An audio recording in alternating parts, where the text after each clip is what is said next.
Hey, deserving listeners. Today I thought I would talk about the psychology involved in the Amanda Knox case.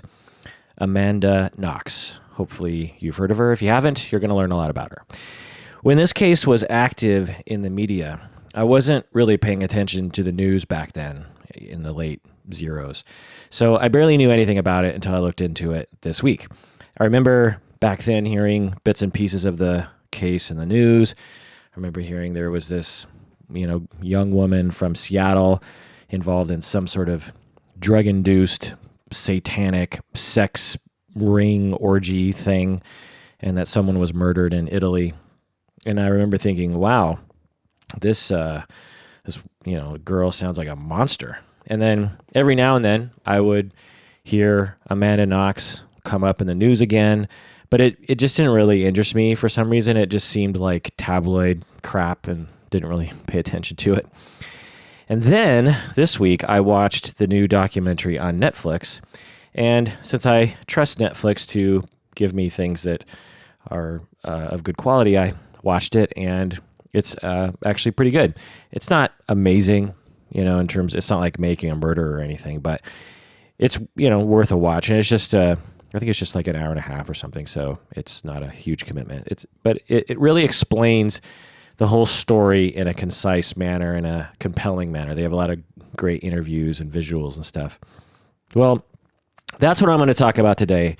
Not the documentary, but the entire Amanda Knox case. I'm going to review the facts of the case, and I'm going to talk about some of the societal implications, sexism, sex and violence, media.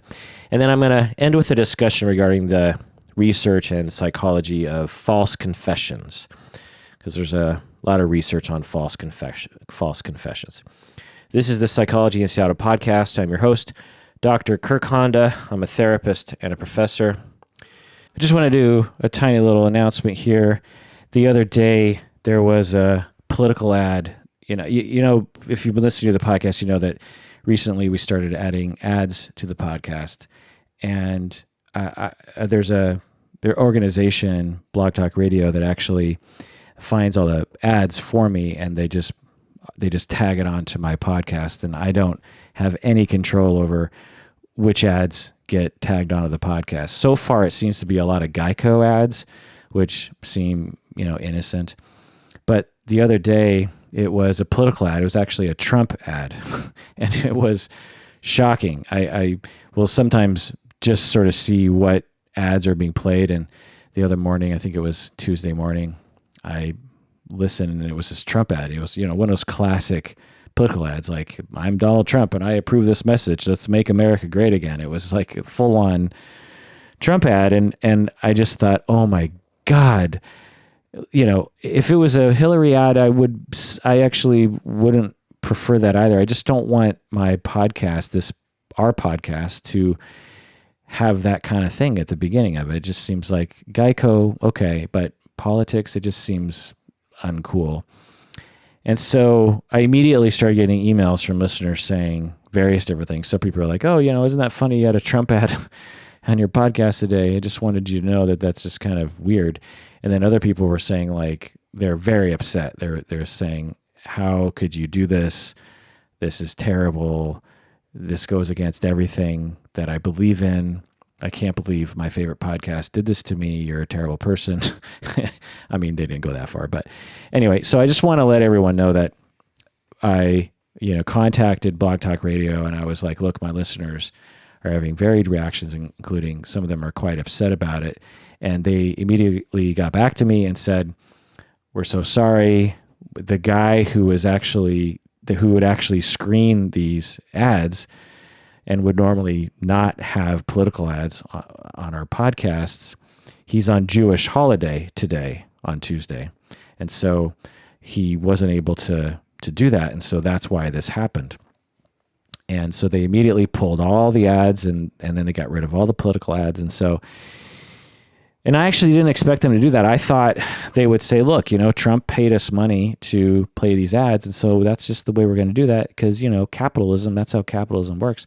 That's what I thought was going to happen, but that isn't what happened. They were actually very responsive to our listeners, and I think that's great. That was sort of the first test of how responsive they are. And, they personally called me and apologized, and they wanted to apologize to the listeners that, they know better than to do that kind of thing. And they're sorry about that. So I just wanted to announce that. Also, another thing I just want to tell everyone is that we have our very first sponsor that I will be doing a live read of. If you listen to other podcasts, you'll hear people, the actual podcasters, do the advertising. And so I'm about to do that from this point forward for the next 30 seconds. They actually have me a script that I'm supposed to, it's for Loot Crate. I don't know if you've heard of it before. They actually have a script they want me to read, but it just seems like it's taking it too far to read the ad as it is. But I will say, they actually ran a number of products past me, and I didn't think these other products would be good for listeners, but I think Loot Crate is actually a good product for you guys. You don't have to do it, but if you do it, you want to use the promo code that actually makes us we get a little kickback. I think like $20 for every person who signs up from the podcast. And you have to go to lootcrate.com/psychology. So that's the key. If you in your URL on your browser, you go lootcrate.com/psychology, then, or promo code psychology. Now, how does this work? I don't know exactly how it works, but I'm guessing there's a promo code somewhere. Let me look at the goddamn website. I don't know. There's probably probably when you're doing the checkout, there's like, do you have a promo code? Psychology is the key here. It's easy to remember. It's psychology.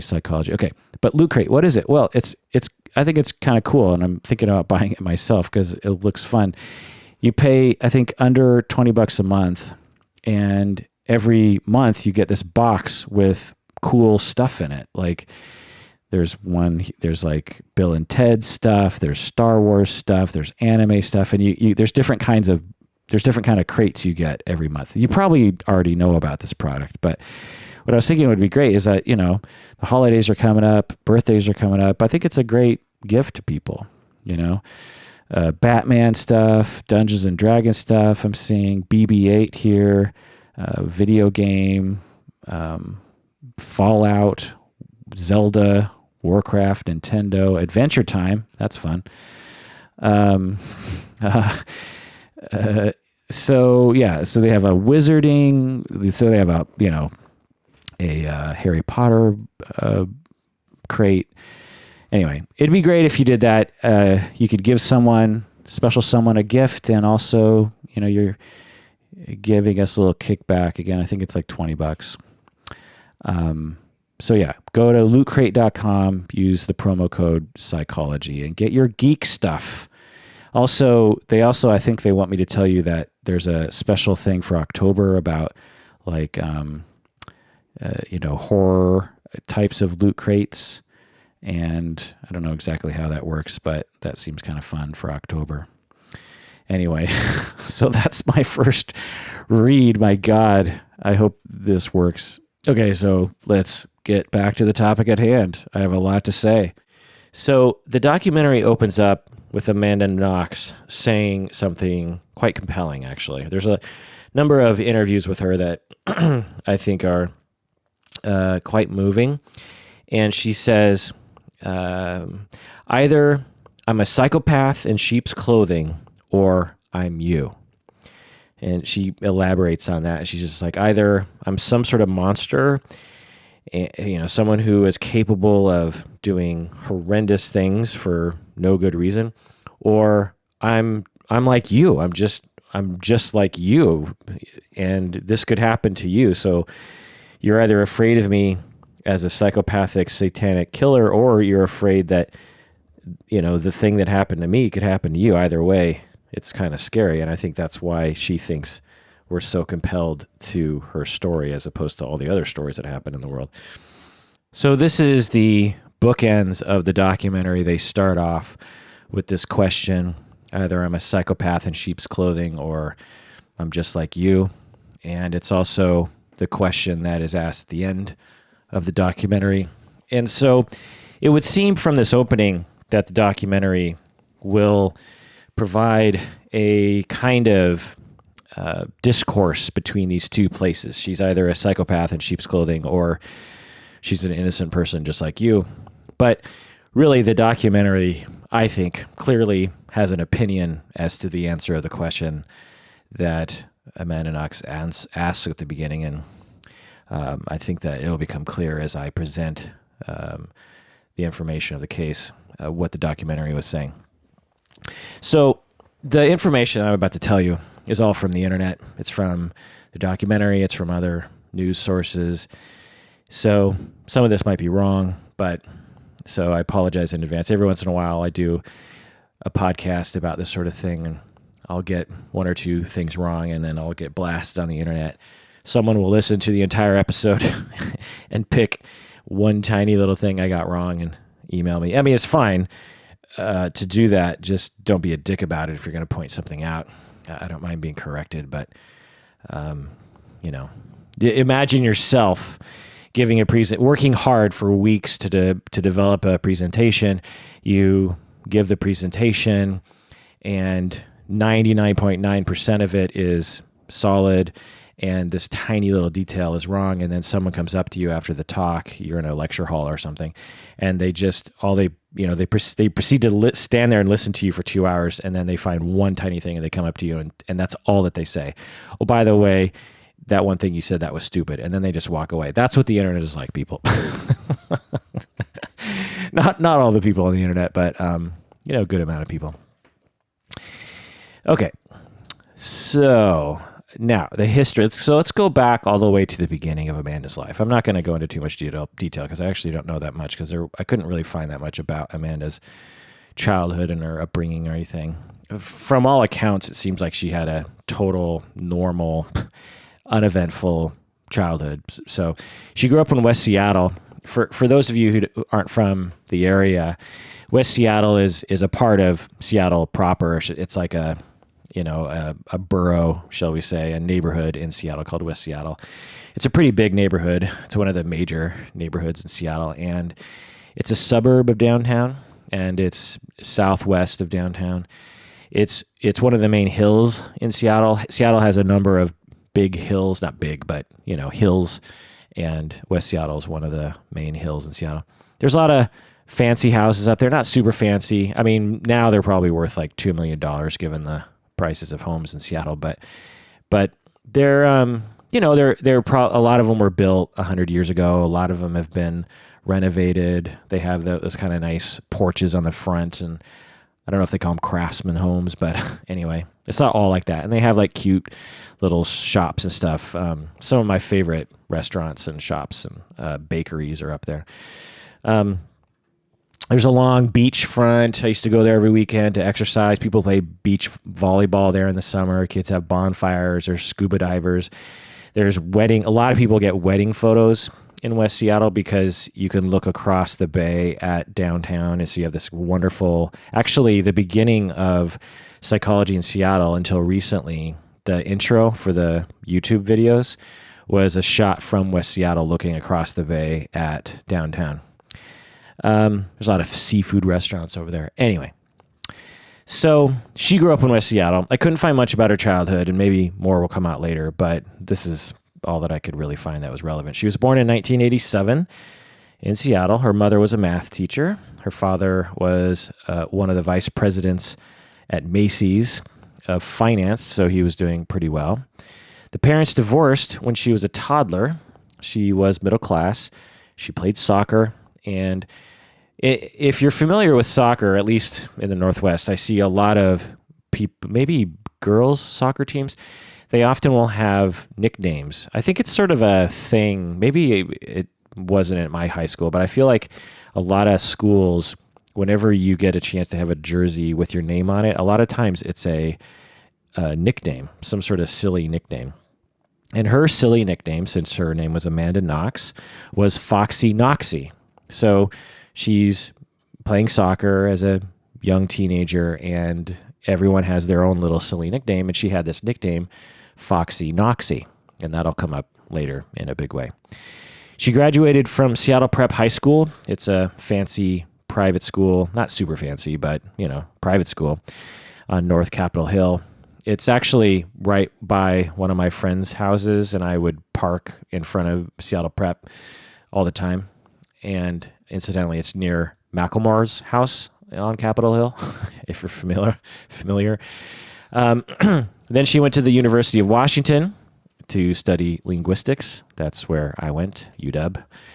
She made the Dean's List, which is a pretty big deal because University of Washington is, pretty competitive school.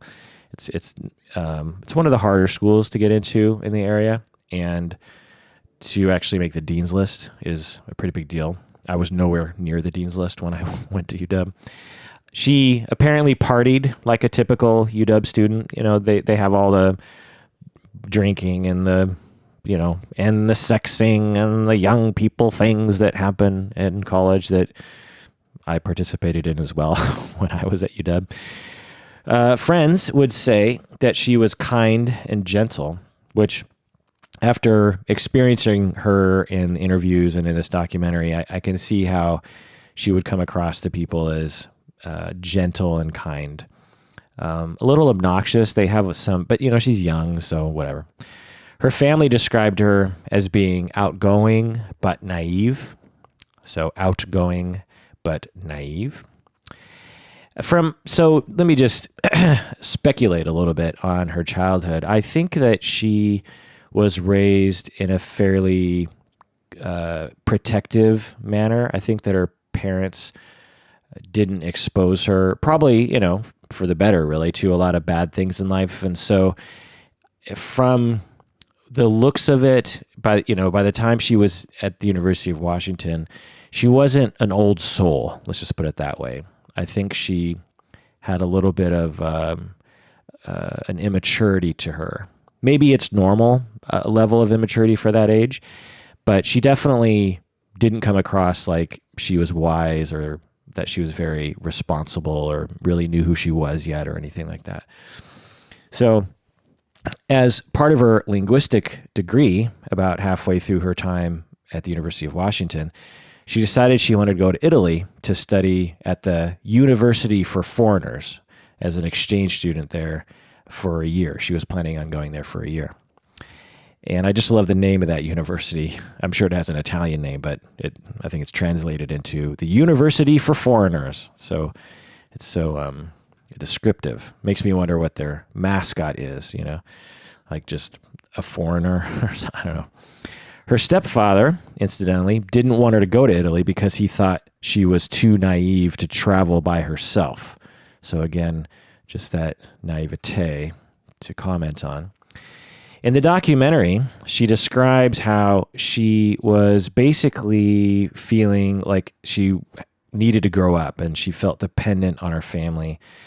She was, seemingly quite dependent on her family, and went to a private school and then went to UW, which is actually pretty close to West Seattle. And maybe she even lived at home. I don't know. But she was attracted to Italy, this trip to Italy, this big trip, as a way to grow up and become an independent person. She said in the documentary, I wanted to find myself in this new, faraway place.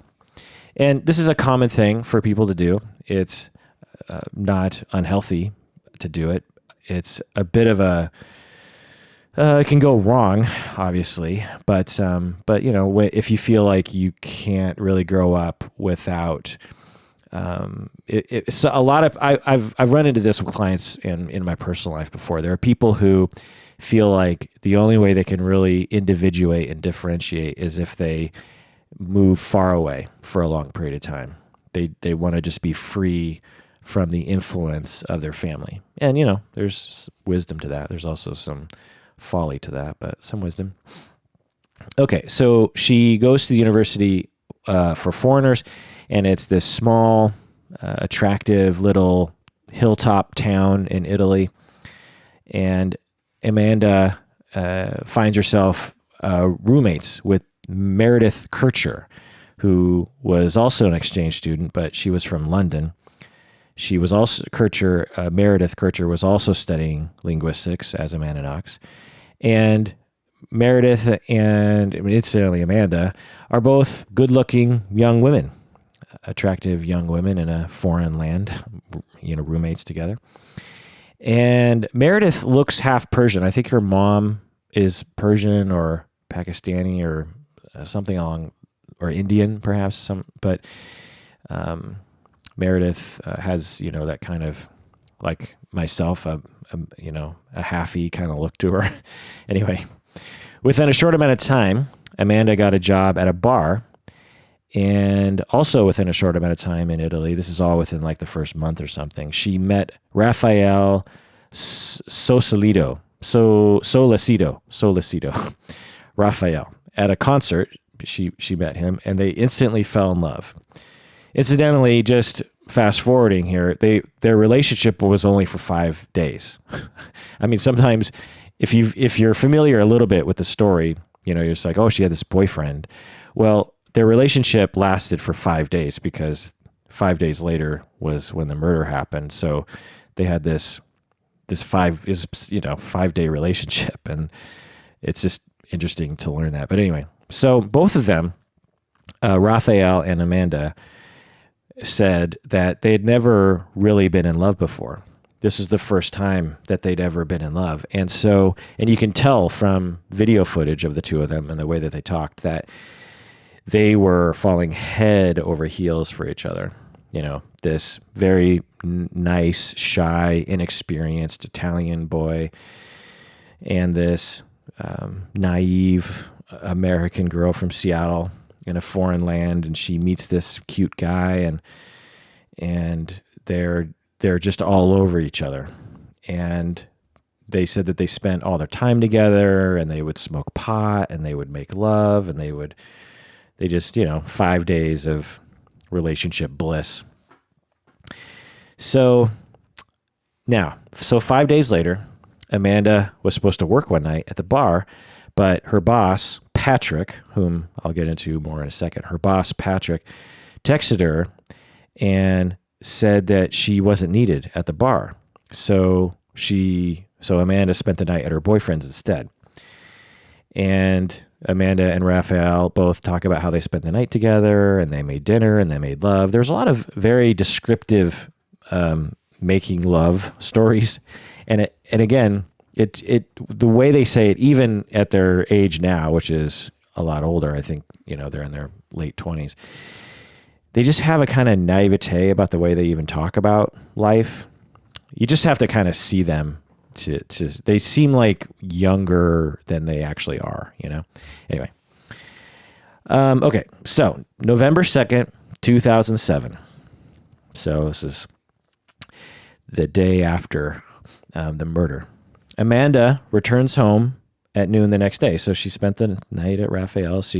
She goes home, and and they live in this house, and there's a bunch of rooms. There's a downstairs, and you have to see the documentary. It's this really great house. It really makes me, I don't know if I would want to stay in this house specifically, but it makes me want to go to this town in Italy and like stay in a place nearby, because there's this beautiful little hillside, and this house has this deck, and it overlooks this valley area or something. It just looks like this, but it also looks like a cheap rental house at the same time. So it's a cheap rental house in a great location with this greenery. Anyway, so Amanda returns home at around noon, and she saw that the door was ajar, and that didn't alarm her, for whatever reason.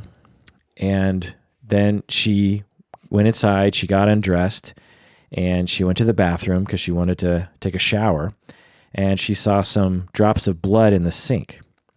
And if you see the pictures, it's actually pretty faint drops of blood. It's not like a ton of blood. She didn't think much of it. She just thought, okay, I guess someone cut themselves or whatever.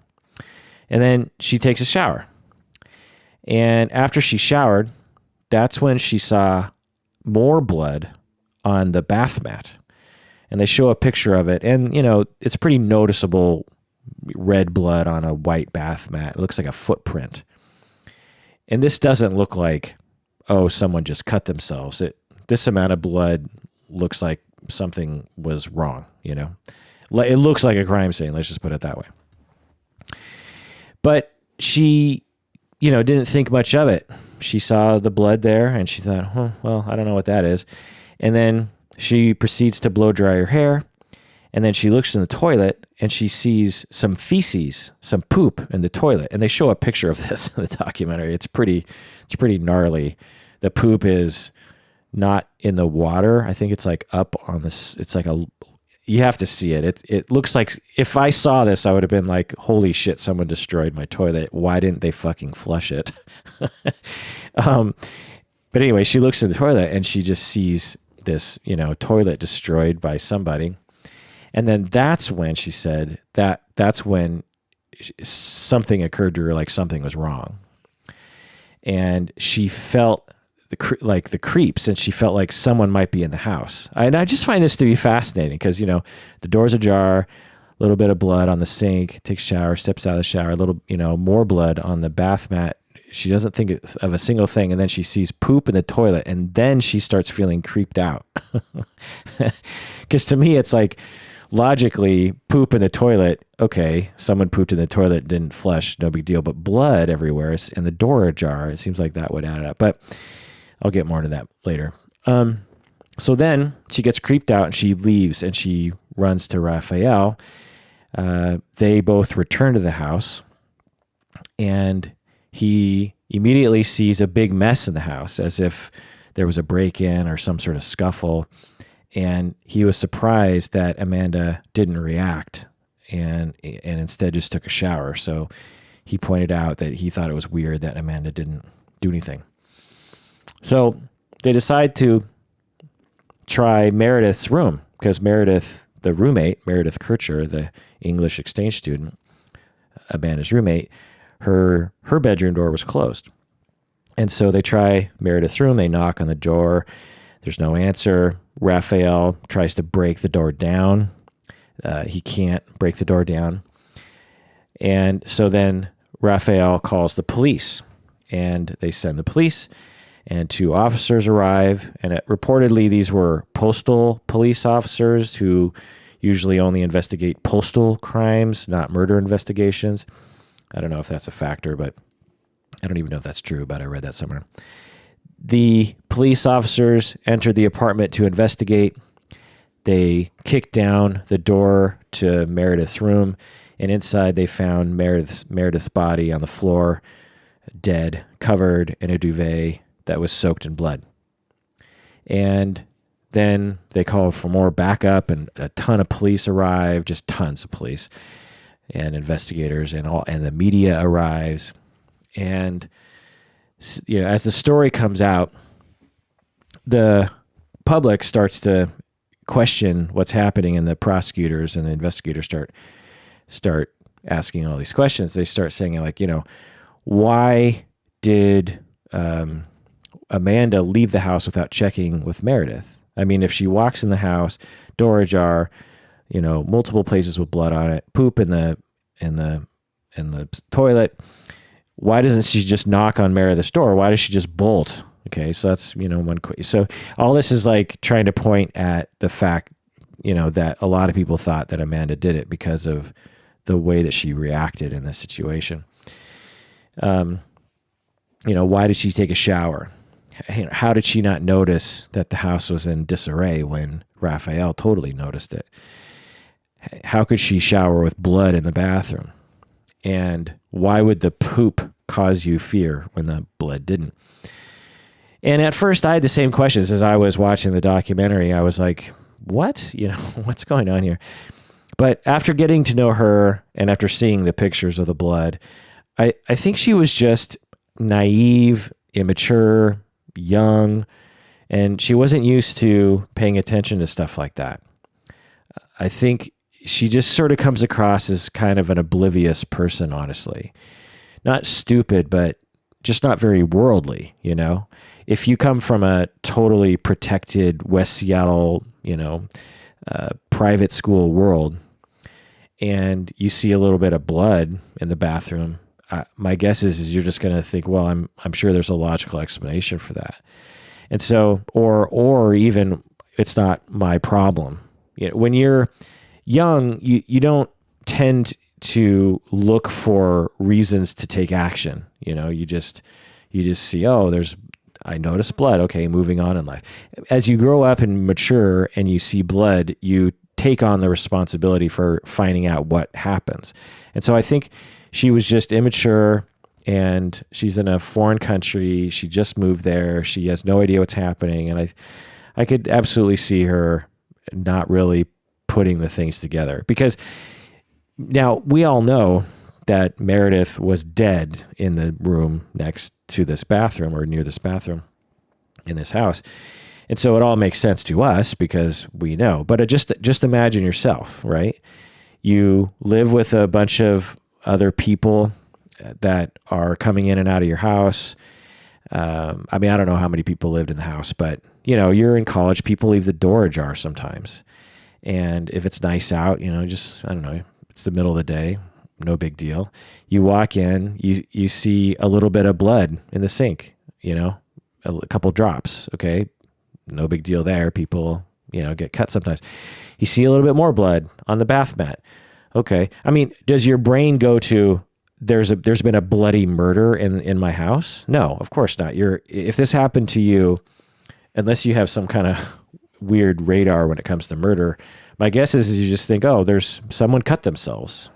And then you see more blood and you're like, wow, someone cut themselves pretty bad. And I'm sure someone will tell me that story someday. I don't know. Also, she could have been groggy, and, who knows? But it's definitely not the sort of slam dunk indication of guilt to me, the way that a lot of people were saying it, and the way a lot of people still say it. Okay.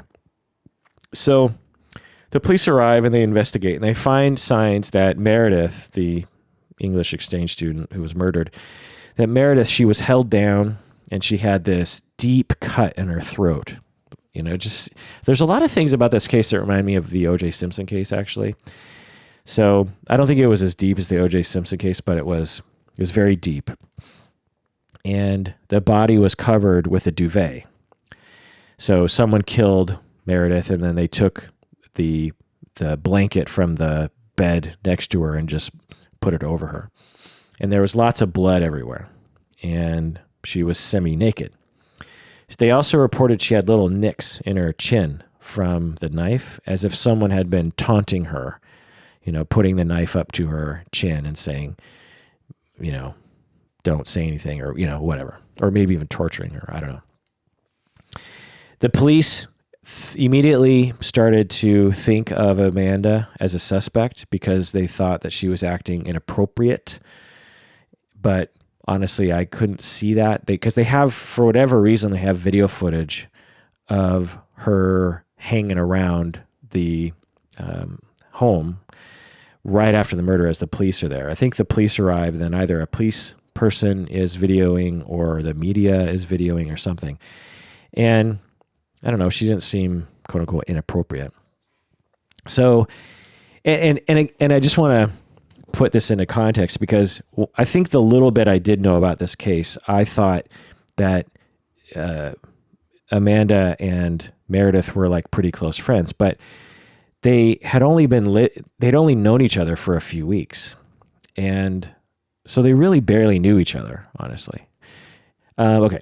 So a media circus begins immediately. There's this weird video footage that starts to show up in the media, again, taken by the police, can't tell. Amanda and Raphael are hanging around outside as the police are inside Amanda's house doing the investigation.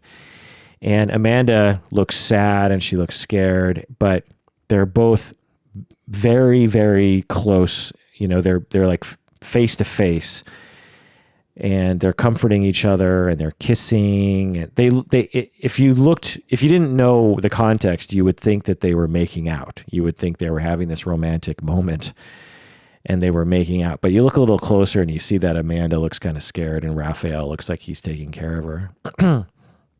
Because, to them, they're like, whoa, there's this murder just happened in my house, and this is crazy. And at the same time, they're this immature,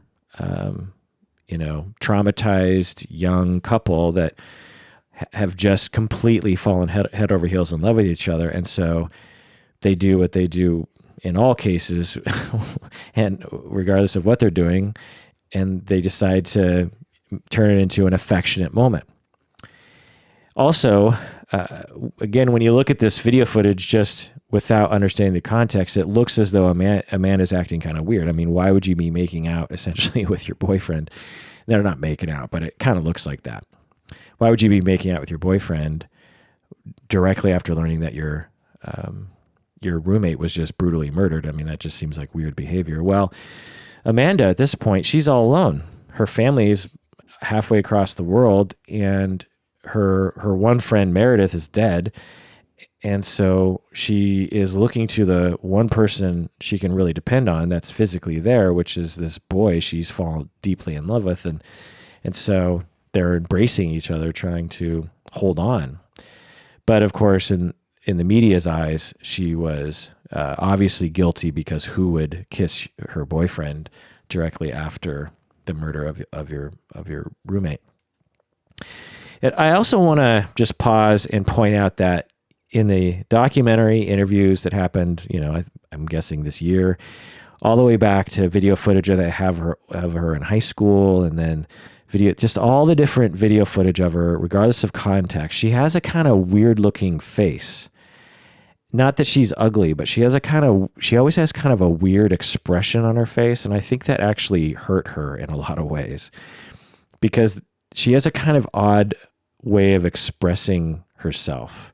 And some people are actually saying they think she's autistic because of the way she comes across, but that's just silly. I think she's just quirky.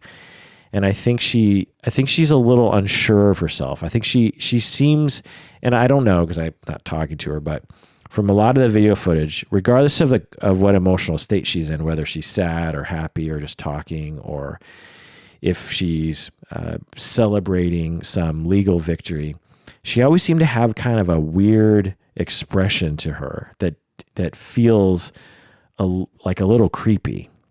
And I don't know if it's just me reading into it or whatnot, but she just kind of has a weird expression.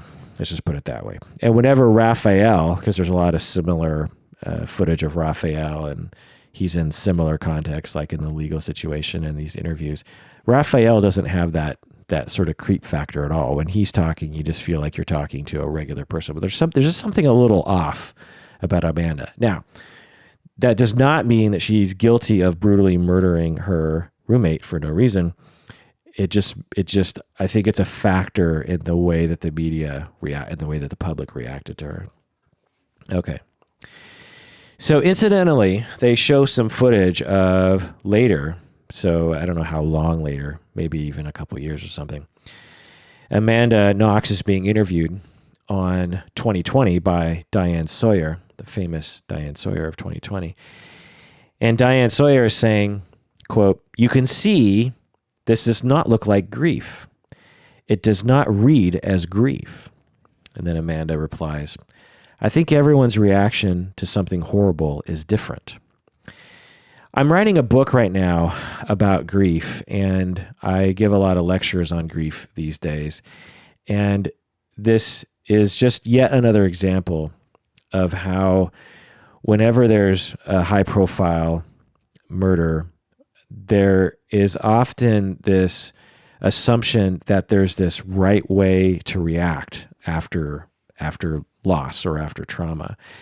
And if you don't present that right way of reaction, then it's presumed that the only reason why you didn't do the right response is because you're guilty of the murder yourself. And there's tons of examples of people being convicted basically based on that, based on the fact that people don't understand the grief reaction. They have a very narrow vision of what is, quote unquote, the right way to grieve or something.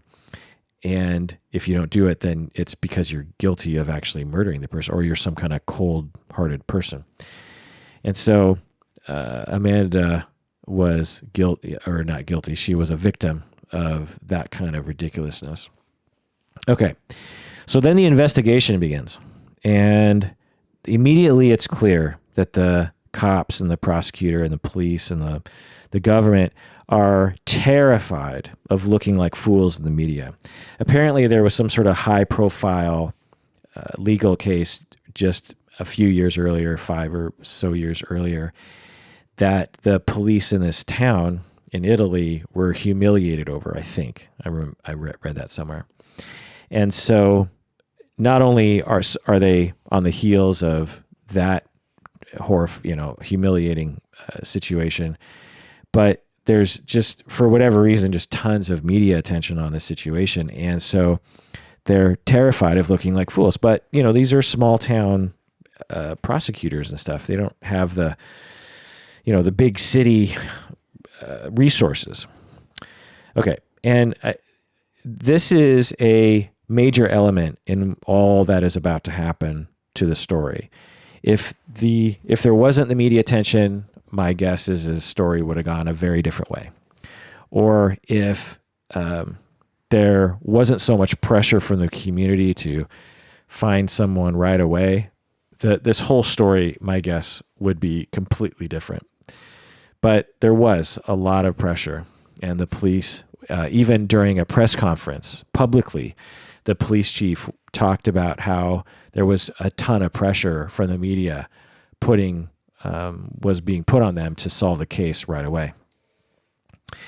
So throughout the documentary, they keep interviewing this one prosecutor, and I'm going to be talking about a lot of things he said because he's seen perhaps as one of the villains of the situation, because this prosecutor seemingly had targeted Amanda for some weird reason, and then just decided to make the case that Amanda did it when there wasn't a lot of evidence in that direction. But anyway, so in the documentary, he says, well, female murderers tend to cover their victims after a murder. A man would never think to do this. So he comes into the house and he sees that the Meredith was covered by this duvet, by this blanket from the bed.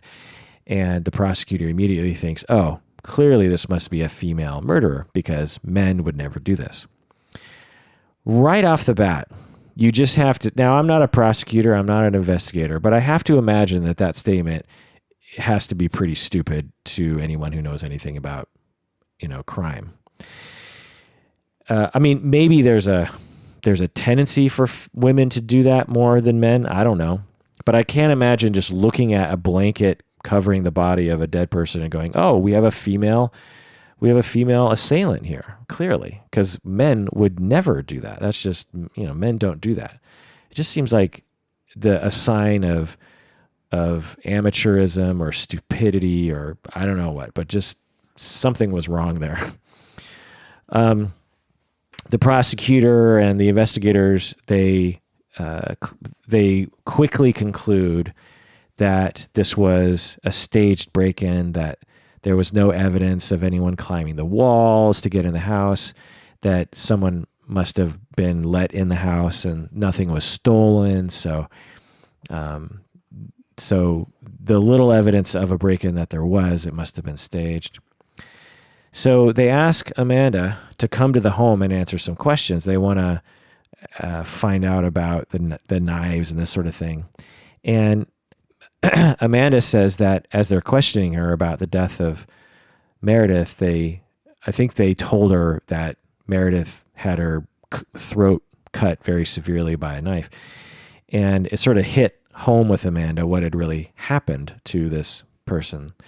And she said she became, quote unquote, hysterical. And the prosecutor, watching Amanda have this emotional breakdown, was convinced that this emotional breakdown was evidence of Amanda remembering the murder. And again, I just want to point this out. So you ask this young foreigner some questions and you reveal to her that her roommate has been brutally murdered, and you start giving her some details, and then this person proceeds to cry uncontrollably. Why would you assume that means that she's guilty of having committed the murder? it just always boggles me, one, the way that police act sometimes, with their conclusions. Is just like they're just looking for any excuse to support their narrative about a certain thing, and it's just bizarre. And then again, this sort of grief myth about so earlier, if she doesn't have an emotional reaction, she's guilty, and here she does have an emotional reaction, so she's also guilty. It blows me away, the way that people use myths about grief to harm other people. And this is a major theme in the book that I'm writing, actually, which I hope one day to be done with. I've been writing it for 2 years, I think. Okay. So then they pull in Raphael to question him. They just want to get some questions. And Amanda accompanies Raphael to the police station because she's being supportive of her boyfriend. And they mess with Raphael's young mind. So you know how I'm describing Amanda as being this young, naive, not worldly, not mature person? Well, Raphael is exactly the same. He seems extreme. He seems perhaps even more naive, even though it's his country. He's an Italian guy, but he seems extremely innocent and kind and nice and timid. And so the police start interrogating him, and they're convinced that Raphael and Amanda were involved in this murder. And again, remember, the police are under a lot of pressure to find someone. And so they start kind of messing with Raphael's mind. And they start lying to him about, Amanda this, and what do you know about her? And maybe she did it. And that we have evidence that, blah, blah, blah. And so Raphael starts to, under pressure, starts to kind of distance himself a little bit from Amanda. So then, for some strange reason, which I'll get into more later when I talk about false confessions, Raphael tells the police that Amanda was not at his house that night. Raphael says, well, actually, Amanda didn't arrive to my house until 1 a.m., so she could have been at home murdering Meredith. And so the alibi doesn't make sense, because the police, if they're going to make Amanda and Raphael guilty, they have to somehow eliminate the alibi that they are saying that they were at Raphael's place. So they immediately grab Amanda and pull her into this different room. And Amanda's like, what's going on here? Why am I being interrogated? I just came down here to support my boyfriend. At this point, she has no idea that she's a suspect, because she's thinking, why would I be a suspect? This is, And so they tell Amanda, the police, that Raphael has turned on her and is telling the police the quote-unquote truth, that she murdered Meredith and didn't arrive at Raphael's till 1 a.m. And so at this point, she's still thinking that she can convince them of the truth, which is, in her mind, that she's innocent. And so she hands over her cell phone. She just says, look, let me give you my cell phone. You can look through all my texts. You can look at all my phone calls, and you can see that my story lines up with everything.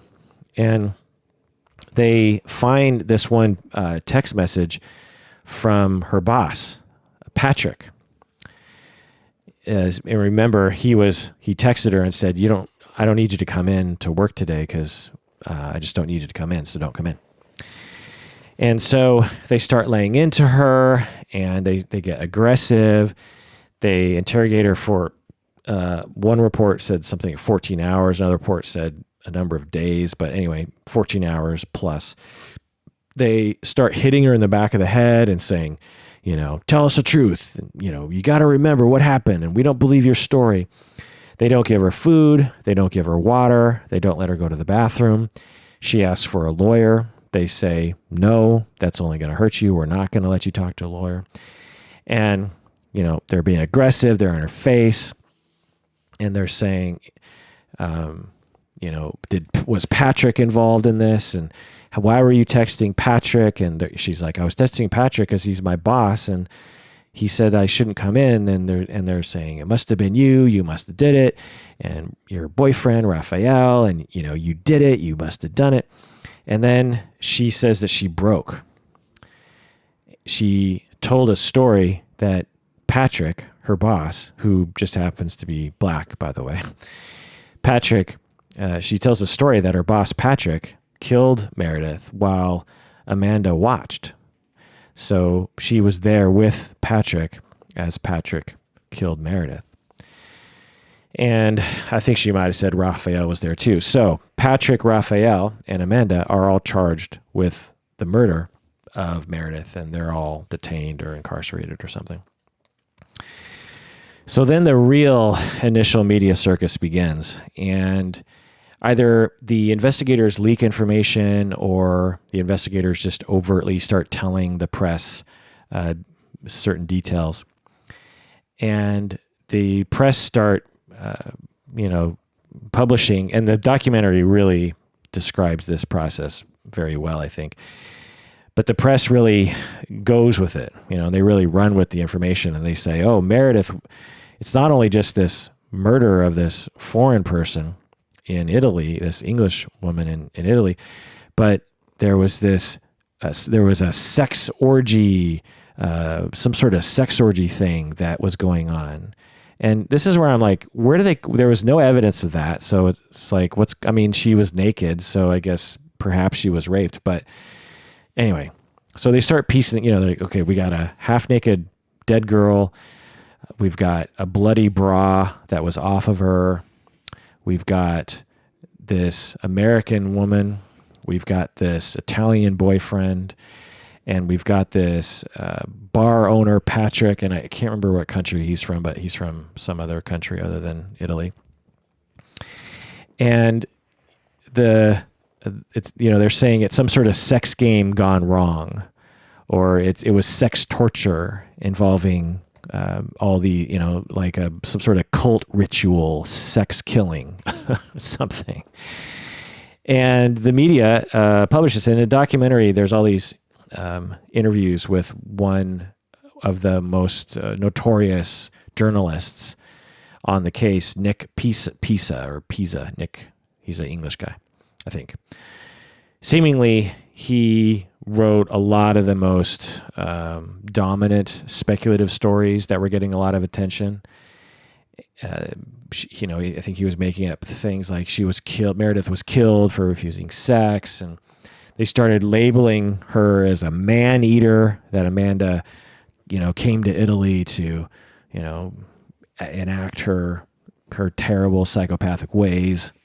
Nick Pisa Googled Amanda and Raphael, and Nick found Amanda joking around with a Gatling gun at a museum. Amanda, if you Google it, you can find it, but there's this picture of Amanda. I think she must be at a museum because she's behind a Gatling gun or some sort of old-fashioned machine gun. And Amanda has this face like she's shooting the gun, and she's like, yay, she's just a kid, and she's at a museum, and there's this funny-looking gun, and she's making this face. But they published this as like, oh my God, look at this crazy, American girl who takes glee in killing people, and look at her face as she's shooting this Gatling gun. And when I watch this documentary, I'm like, my God, has journalism just hit an all-time low? Who are these people? And then the second thought I had is, who are these people who read this shit? Give me a break, people. Anyway. So then they also find a picture, Raphael, him, I think some sort of costume party. He's dressed up as a mummy, and he just happens to have a knife in his hand. So, of course, they publish that as, in the media, like, look at this killer in this mummy costume. And Nick, the journalist, he says he just loved these pictures. He's like, oh my God, I can't believe I found these. Okay. And, if you can remember the times, we're talking about 2007, 2008, when it was the beginning of that phenomenon where you can investigate people online, right? Where, and there's been a lot of famous high-profile cases like this where someone will, there was that one mother whose children died or something, and then just soon after the death of her kids, there were pictures of her on Facebook or something, partying with her friends or something and dancing around and blah, blah, blah. And so this is right at the beginning of all that, when people started Googling people and finding incriminating pictures. And so they were victims of that. This Nick journalist guy, he's talking about how he was getting a lot of front pages, quote unquote, in different publications because he actually flew to this town in Italy and was there and writing about all this. And he also went to MySpace, this journalist, and because this is back when people used MySpace, and I think it was MySpace. And Amanda Knox's profile name is Foxy Knoxy. Remember that name from her days of being a teenage soccer player? And Nick he just said, I can't believe this. Her MySpace name is Foxy Knoxy. This is perfect. And so he published it, and, Foxy Knoxy in murderous sex orgy thing.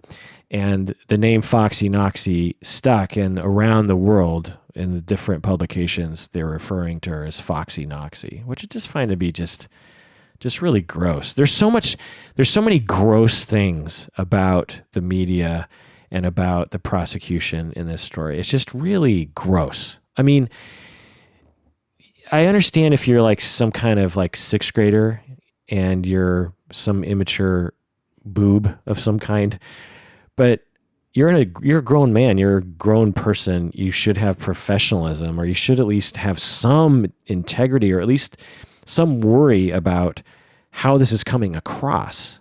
It just boggles me the way that some people operate in their professional lives. But anyway. Okay, so Patrick, remember him, the boss of Amanda's, the bar owner. Well, he's being implicated as the main person who murdered Meredith, the English exchange student. Well, Patrick quickly provides an alibi because he was working that night. Remember, he texted Amanda, said, I don't need you to come in. He was working in the bar, and there's tons of customers who said, no, he was at the bar. We saw him during the time of the crime. He was working. So he is quickly, freed.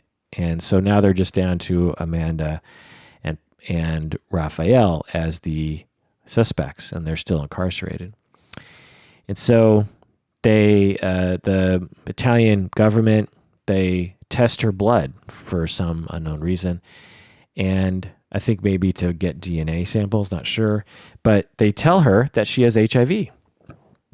They find, well, while we were doing just our normal test, we found out you are HIV positive. Maybe it's because you're such an American slut girl who's been having all this sex, and you should feel bad about yourself. And of course, Amanda freaks the fuck out. She's like, holy crap, I have HIV. I've been convicted, I'm being accused of murder, and I also have HIV, and I'm going to die. I mean, this is terrible. But as time passes, it's revealed that the Italian government, was just playing tricks on her. She does not have HIV. So I just want to kind of pause here for a second. They didn't really explain this all that well, but they hinted at it, that Italy is a Catholic country, and there's a lot of Catholic.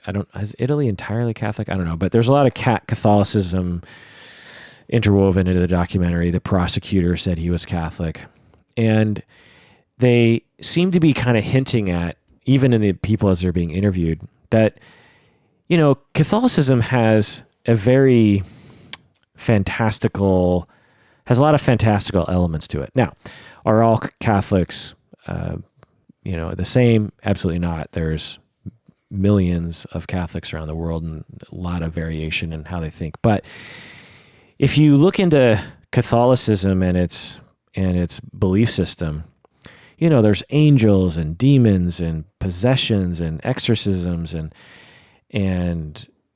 saints, and there's a pretty elaborate fantasy world. It's like Lord of the Ringsy kind of, and there's some of that in, I think, influencing how the prosecutor and the people of Italy were kind of looking at this. Because Amanda was seen as this nymphomaniac from America, there seemed to be a sort of theme of she must be possessed by the devil, because who else has sex with a bunch of people? Because that was the narrative, was that Amanda Knox was this nymphomaniac who was having sex orgies in Italy and stuff, and was only there for a few weeks, but had tons of sex orgies and blah, blah, blah. So she also kept a diary while she was in prison. Again, just either she was writing a diary hoping it would be leaked to the press, and so she was maybe trying to tell her story through her diary. I don't know.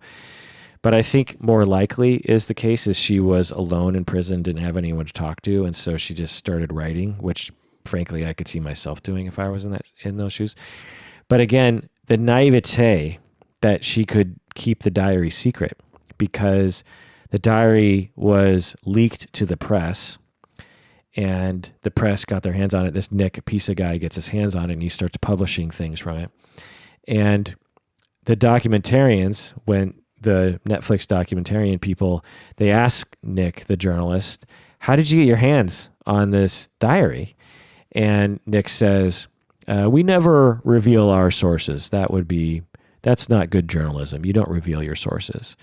So it's okay to steal an innocent woman's, because at this point, at least she's not convicted. Even if you think she did it, she's not convicted of it yet. So not only are you stealing a woman's diary and publishing it, like that's fine for journalism, but to reveal your sources, that's bad journalism. Ugh, it's just so gross.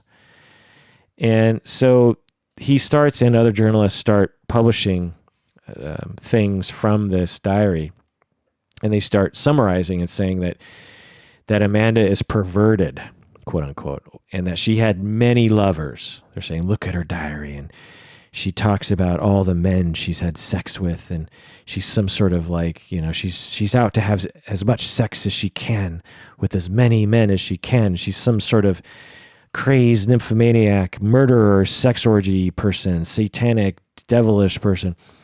Well, it turns out she had only had sex with 7 men, and that was in her diary. She talks about having sex with 7 different guys. That's the extent to her satanic, sexual, nymphomaniac orgy life. Just 7 guys. And, she's at this point, I don't know how old she is, 20, 21 or something. Presumably she had sex with a few guys in high school and a few more guys in college. And then you add Raphael to that, and you got 7 dudes. So yeah, many lovers, perverted, sex orgy person, which I'll get into more later on the sexism and all the strangeness of all of that. But anyway, so now the investigators start doing their job, and they start looking for evidence to corroborate the accusation that Amanda and Raphael were the murderers. And they find this knife at Raphael's place. There's a knife at his house. They test it for DNA, and they find Amanda's DNA is on the handle. Well, this isn't so surprising. I mean, Amanda spends time at Raphael's place, presumably cooking sometimes, and so having Amanda's DNA on the handle seems pretty normal. But Meredith's DNA was on the blade. So this is huge evidence at this point. So not only do you have Amanda's DNA on a knife that's at Raphael's place, but on the blade is Meredith's DNA. So how in the world is Meredith's DNA on a blade at Raphael's place unless that is the murder weapon and Amanda was the one that killed her?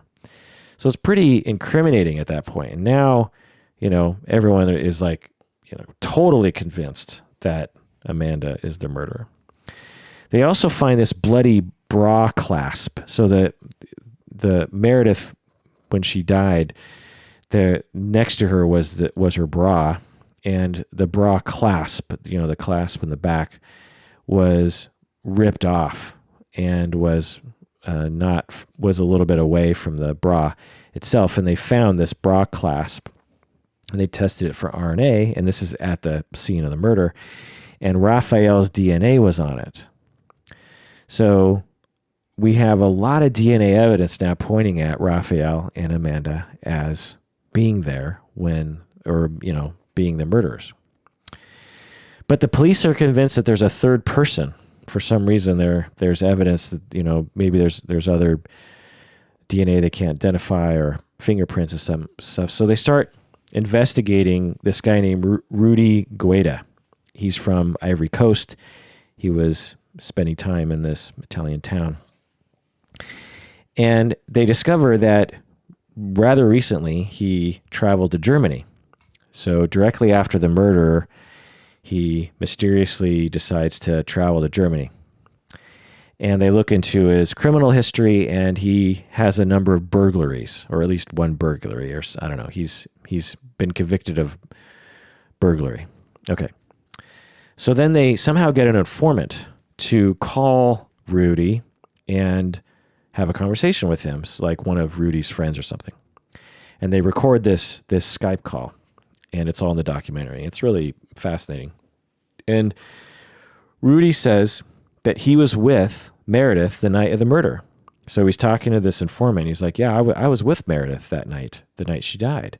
I was at Meredith's house, but we were trying to have sex, but we didn't have sex because neither one of us had a condom.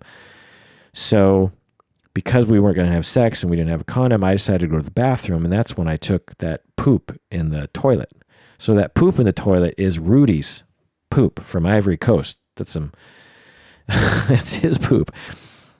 So Rudy says, trying to have sex with Meredith. Well, we don't have a condom, so I'm like, okay, no harm, no foul. Go to the bathroom, take a poop. And after that, as I'm pooping, I hear someone screaming outside. And so I came quickly out of the bathroom, and then I saw this guy, but I didn't see his face because it was dark. And he ran out the front door, and then I looked down at Meredith, and I saw that her throat was cut, and she was still alive. And so I embraced her, and she embraced me back, and she got blood all over me. And I was scared, and I was completely covered in blood. And so I said, I ran because I didn't know what to do. And then as he's talking to the informant, he says today, as he's talking, from Germany, he's like, I'm really scared about this, and I'm going to kill myself, he says. I'm going to kill myself, he says. It's just so interesting. Similar to the OJ case. Remember OJ in the white Bronco driving away from the scene in the car chase, and how he had a gun to his head, and how he wrote that suicide letter when the police were converging upon him after he killed those two people, including his ex-wife. It makes sense, but it's just interesting how when people feel the grip of the law coming after them, that they will often turn to suicide as a way out of it, Anyway, so he also says, Rudy, in this recorded Skype call with the informant, he says, Amanda had nothing to do with this. She wasn't even there. So Rudy he's been watching the news, and he's like, oh my God, they're accusing Amanda and Raphael of this murder. And on this phone call that he doesn't know is being recorded, he's like, and by the way, Amanda wasn't even there. I don't even know why they're like, pursuing her. So then he's arrested in Germany on an international arrest thing, and he's brought to Italy. And his lawyer decides to, quote unquote, fast track the trial. So he decides to just sort of get it over and done with, probably because everyone he's worried. My guess is that he's worried that soon the ridiculousness of the case on Amanda and Raphael will, be revealed at some point. So he's like, I better bring Rudy to trial fast because, while everyone is still convinced that Amanda and Raphael are the real killers and that maybe Rudy was just kind of there. Also, the evidence against Rudy was pretty strong. And so, so they test the crime scene and they find evidence of Rudy's fingerprints and DNA all over the place. So in the room of the murder, you have Meredith's DNA everywhere, and you have Rudy from the Ivory Coast. You have his DNA everywhere. And then you have this small little bra clasp with a little bit of Raphael's DNA, and you don't have any DNA from Amanda in that room. Okay. So they go to trial, and even though Rudy originally on this recorded Skype call said that Amanda wasn't there, I don't know why the police are pursuing her, he now says in court that he saw a silhouette of Amanda leaving the house right after the murder. And I just love this because it's just the perfect defense, and it didn't work in the end, but it was a good call to kind of go with this because everyone was totally convinced that Amanda was some kind of crazed, psychopath. And so for Rudy to be like, look, I was just in the bathroom taking a poop, and when I came out, then this monster Amanda was there. It was a good try, but it didn't work. And Rudy from Ivory Coast was found guilty, and he gets 16 years in prison for his quote-unquote part in the murder. The part of this that's just so interesting is that Rudy received very little press coverage. There was no talk about Rudy's nymphomania or how many sex partners Rudy had or what kind of deviant, satanic thing Rudy was involved in. I mean, Rudy was convicted. He was clearly there. He admitted he was there. He never said he wasn't there. I mean, even in court, he said, yes, I was there. I saw this whole thing happen. His DNA was everywhere, and yet nothing in the media about his sex life, nothing in the media about him being some sort of satanic person, nothing about his character, just nothing, So I just want to point that out. Okay, so now Raphael and Amanda go to trial, and we're now at 1.5 years after the murder. And by the way, that's 1.5 years of Raphael and Amanda being in prison. And on the news, they're calling it the trial of the decade in Italy, similar to the OJ trial, right? And it's the trial of Foxy Noxy. And they're calling it a drug-fueled sex game gone wrong, over and over and over again. A drug-fueled sex game gone wrong. Or dead girl feared to be Knox's sex toy. So they're saying like Meredith was Foxy Noxy's sex toy. And just, it's, again, when you look at the evidence, it's like, where you get coming up with this shit? Another headline, Lucifer-like, satanic, demonic, diabolical, a witch of deception. It's just all these, again, humans are idiots. I swear to God. Okay. Then the prosecution presents their story, and the prosecutor talks in the documentary about what he thinks happens. What he thinks happened. He thinks that Raphael and Amanda and Rudy are using drugs and drinking and just being bad people at their house and at Amanda's house. And then Meredith, the good girl from England, she comes home and she looks at Amanda hanging out with this black guy from the Ivory Coast, hanging out with this Italian guy, and they're using all these drugs and they're doing sex things. And then Meredith comes home, this good little girl, and she says, Amanda, you're being a bad girl. So this is the whole narrative here, is that Meredith somehow was being a good person and was saying to Amanda, look, you shouldn't be a satanic, sex-crazed person. And then Amanda cannot tolerate that kind of criticism. So Amanda, so at this point, the narrative is that Amanda is some sort of powerful, satanic ringleader who can put men under her spell. And so she has Raphael, the Italian boy, and Rudy, the Ivory Coast boy. She has these two boys under her spell. And because Meredith, the English prissy girl, has insulted Amanda, then Amanda tells Rudy and Raphael to punish Meredith for this by raping her. This is what the prosecutor thought happened. This is not some speculation by Nick, the journalist. This is the prosecutor, the Italian respected prosecutor. So Amanda tells Rudy and Raphael, you punish Meredith for insulting me and calling me a sex-crazed person, and I want you to rape Meredith. And so Rudy and Raphael proceed to rape Meredith because they're under her spell. They'll do whatever they want. And they cut, they torture her, and then Amanda gets a knife and kills Meredith in cold blood. So this is the story. This is the story. And the verdict, when the verdict was about to be announced, just like in the OJ trial back home in the States, there's tons of people on the streets. Everyone's on the edge of their seat. Everyone's listening to the radio, watching the TV. Oh, the verdict's coming out. The verdict's coming out. And for the most part, it seems like different from the OJ trial, where in America you have like all the black people hoping that OJ is acquitted and all the white people hoping that OJ is found guilty. In Italy, it seems like everyone wanted Amanda to be found guilty, and she's found guilty. Raphael and Amanda are found guilty of the murder, and they're sentenced to 26 years for Amanda and 25 years for Raphael, because, Raphael was just a sex puppet for Amanda, so he gets one less year. So a year and a half, fast forward another year or so. So this is 3 years after the murder, and they go to an appeal. They start the appeal process. Again, 3 years of being in prison by this point.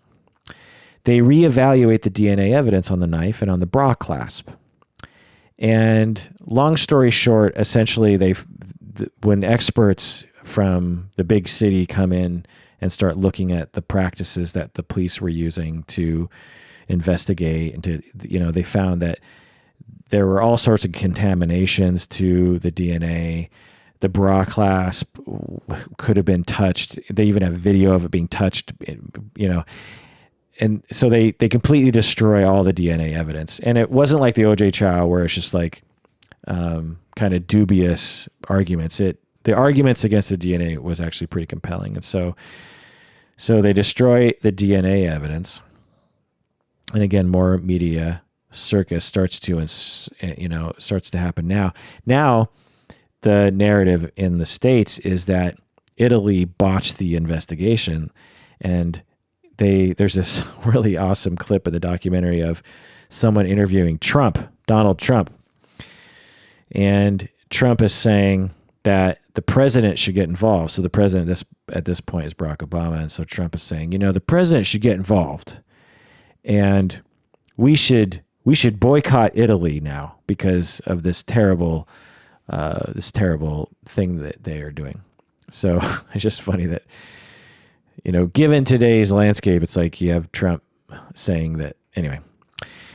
All right. So the decision comes down from the appeals court 4 years after the murder now. So the appeal took about a year. And again, the Italians are waiting outside and saying, we hope that the appeals court upholds the guilty conviction. But Raphael and Amanda are acquitted. And the Italians are angry, and there's mobs of people saying that we're going to take this to the next level, and we're going to make sure that Amanda is convicted. And it just seems so strange that they're taking it all so personally, honestly. It's interesting when these things happen, how people who are totally uninvolved in the murder, they're not a family member, they're just taking this so personally. And I just find that fascinating. It reminds me of the Chamberlain case in Australia in the, I think, early 80s. Dingo ate my baby, or Dingo killed my baby. All that, that joke. It's from an actual case in which a dingo literally ate a baby in Australia. The mother, her name is Linda Chamberlain, and this case with Amanda Knox just reminds me a lot of that in the way that all of Australia was convinced that Lindy Chamberlain was guilty because her face didn't look right. She didn't show enough grief, and I don't know. Anyway, okay. And Meredith's family, incidentally, was also angry because Meredith's family was convinced that Amanda and Raphael had done it as well. Okay, so Amanda and Raphael are released. Amanda returns to Seattle. I seem to remember news stories, local news, like Amanda Knox returns to Seattle after her 4 years of being in prison in Italy for being wrongly accused of murdering this innocent, girl from England. And they show footage in the documentary of the paparazzi following Amanda around in Seattle, which just looks really gross too. It's like they're essentially trying to provoke her into giving good footage. She's just keeping her head down. She's like, please don't bother me. Please leave me alone. And they're like, welcome back, Amanda. Welcome back to Seattle, Amanda. How do you like Seattle, Amanda? Welcome back, Amanda. That sort of paparazzi bullshit talk. If I was ever famous enough to, have paparazzi follow me around, I guarantee you I'd be one of those people that would punch the fucking lights out of these people. It's like, shut the fuck up. I know that's the wrong thing to do. You're not supposed to punch the paparazzi. That's exactly what they want. But my God, it is very annoying. Okay. So, okay. Then there's another court decision. This is 6 years after the murder, but now Amanda and Raphael are, living their lives. And there's another court in Italy that reverses the reversal and finds them guilty again. And they focused on circumstantial evidence, including Amanda's behavior, So then there's a fourth trial. Now, this is the Supreme Court, which is the highest court, right? This is 8 years after the murder. And they're acquitted. So they were found guilty, then they were acquitted, then they were found guilty, then they were acquitted again. The Supreme Court, in their ruling of upholding the appeal's acquittal, found, quote unquote, stunning flaws in the investigation. The court also said that the media circus caused the police to frantically search for a murderer. The court also said that there was no evidence, no biological evidence that linked Amanda and Raphael to the murder. The court also said that the evidence clearly points to Rudy as the sole criminal involved in the situation. So the Supreme Court in Italy really came through, it seems, if you believe that Amanda and Raphael didn't do it. Okay, so where are they now? Well, the prosecutor, there's two villains of the story, or really three villains, I guess. You have Rudy, the murderer, he's a villain. You have the prosecutor, and you have the journalist, Nick Pisa. So the prosecutor, where is he now? Well, he's been promoted. He is, moving on up the ladder. Rudy is still in prison, but he's soon to start getting released for a good time. Raphael is running a computer company in Italy, and he's also a crime expert on Italian TV, which I find to be funny. Occasionally he's interviewed as a crime expert. Where is Amanda? Well, in the documentary, they show her living in this small house in the woods. They say it's Seattle, but it doesn't look like Seattle to me. It looks like outside of Seattle. They show her drinking wine, and I think she had at least 3 cats living in her house, which, I enjoy as a cat lover. They said that she started working as an occasional freelance writer for the West Seattle Herald, which sounds like a, awesome sort of newspaper, but I've never read it. I think it's just one of those sort of neighborhood newspapers that you get. You know what I mean? Those like little thin newspapers you get. I think the West Seattle Herald. Maybe I'm wrong, but anyway, she was occasionally a freelance writer for the West Seattle Herald. She finished her degree at the University of Washington. She wrote a best-selling book about her experience, which was released in 2015. And Amanda advocates for the Innocence Project, which advocates for people who have been wrongfully imprisoned. And she has been recently engaged to this dude in New York City, dude named Colin Sutherland, who was a friend she has known since middle school back in Seattle. Amanda's family reportedly went into a huge amount of debt from paying all the legal fees, and Amanda's family apparently is like bankrupt or something because they owe so much money. And the proceeds from Amanda's book that she sold a lot of copies of are going toward a lot of those legal fees. So it doesn't seem like Amanda made any money from the book. It's mainly just paying off the debt from this whole, process, which is just another sort of tragedy. And if you believe that Amanda was innocent, I mean, just think about the hundreds of thousands of dollars that they had to, go into debt to sustain an 8-year legal battle. It's just crazy. Okay, so here's how I see it. Here's my take on what happened.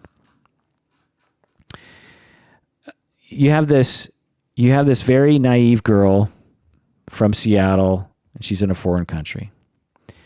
And she just happens to be roommates with a woman who was brutally murdered by this dude from the Ivory Coast.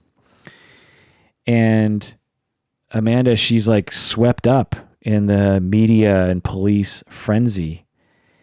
And she gets convicted and spends 3 years in prison. And the entire country of Italy and much of the world still thinks that she's a demented, satanic sex psychopath. And her life is forever altered just because she just happened to be the roommate of this person who was brutally murdered. But I think most Americans incidentally think she's innocent. I think most Seattleites actually think she's innocent. But just imagine knowing that a good number of people, particularly in Italy, around the world, think that you're this demented, satanic sex murderer and that you got away with it. The way that OJ, if you've seen the OJ documentary, OJ, after being acquitted, his life didn't return to normal. There was a good amount of people who were convinced he was a terrible murderer and would say that to his face. It's going to take a toll. And it just makes you wonder, what would have happened if she didn't confess? What would have happened if she didn't go to Raphael's house that night? I mean, what would have happened if she stayed home? Would she be murdered too? What would have happened if she had just called the police as soon as she saw blood on the sink? Maybe the police wouldn't have targeted her as a suspect. What if she never came home that day and someone else found the body, and then that other person would have been the suspect? It's just interesting. I'm guessing she asks herself these questions, or have asked this. Okay, so I want to get to the themes. I want to do just some sort of armchair sociology here. So we look at the media again, just how ugly the media was. It's just really gross. The way that the writers spun a story out of nothing to get people to pay attention. And in the documentary, it's just fascinating the way this Nick Pisa guy, he said that he's like, look, I'm not to blame for this whole thing. Because, at the very end, it's like, oh, it looks like Amanda was innocent the whole time. And even though I was writing all these terrible stories about her, oh, it sounds like she's innocent. And he's like, but, I'm not to blame for the fact that Amanda was convicted of murder here. And he says, I think now, looking back, some of the information that came out was just crazy. It was just completely made up. But hey, what are we supposed to do? We are journalists, and we are reporting what we are being told. It's not as if I can say, hold on a minute, I just want to double check that, and then let my rival get in there before me, and hey, I've lost the scoop, unquote. So he's really being blasted about this on the internet right now, because he's basically saying you should never double check a story that you're getting. You should just print every single thing you hear as if it's truth. All because you're trying to beat the next journalist to the punch. And a lot of journalist students, journalist majors are going to be reading this guy's account and mulling over it. And I really hope that people learn from this guy's mistakes. At least I hope they're mistakes. I hope that journalists see this as mistakes. I mean, journalism is supposed to be trustworthy on some level. That is something I always grew up with anyway. You're supposed to at least try to discover the truth. You're not supposed to try to get clicks on the internet, Anyway. Okay. So one theme is just media. This story just has a huge theme of media and just a lot of revealing of the way the media and society operates regarding that. Another theme is sex and murder. We love stories about sex and violence. There was actually points when they were talking about the speculation of the way Amanda had this sex orgy and stuff. It reminded me of Twin Peaks. I'm a huge fan of Twin Peaks, but if you've watched Twin Peaks and the movies that followed, it reminded me of Laura Palmer. The Amanda Knox character reminded me a lot of the Laura Palmer character. Anyway, another theme here is, and I just got goosebumps thinking about Twin Peaks. That show used to freak me out. Okay. Another theme here is moralism against women having sex. She was labeled this sex-crazed American nymphomaniac orgy person, and she only had 7 partners. People just love to, but even if she had 50 partners, what's the fucking difference? People can have sex with who they want to have sex with. Stop the fucking moralizing. And again, no one was speculating about Raphael's past partners. No one was speculating about Rudy's, the actual murderer's past sex life. I mean, he's the one who raped Meredith and killed her. So all this attention on Meredith's sex life and how depraved she is, and then telling her she has HIV, it's just terrible. People, they like to project and displace a lot of their own conflicts regarding sex onto other people, and I think Amanda became this perfect screen upon which to project. Another theme here is just sexual fetishism, particularly the prosecutor.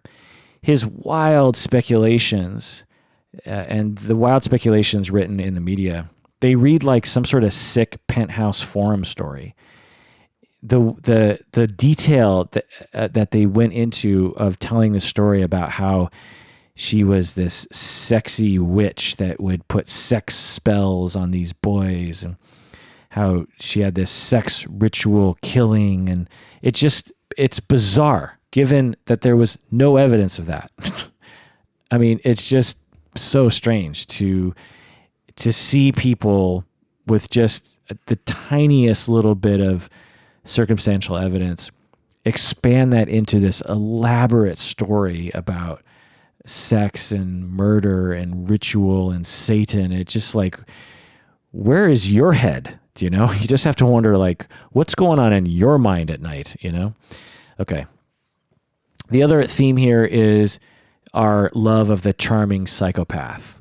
We love stories of the charming psychopathic killer, the Ted Bundys of the world. How can such an innocent looking girl do such a thing? It entices people. Sexism is actually a pretty major theme that I want to go into for a second. As I've been saying, why was Amanda targeted in the media in particular, and Raphael and Rudy seem to be not targeted? I mean, Rudy, again, was clearly the one who committed the crimes and raped Meredith. Why wasn't Rudy's sexuality targeted? Well, because Rudy is a man and Amanda is a woman. And who controls the media and who controls the police system? Men do. And, there's a certain brand of sexism and a certain brand of religion, frankly, that paints women as being evil. Eve was the one who, if it wasn't for Eve and her weak personality, we would all still be living Eden, is the idea.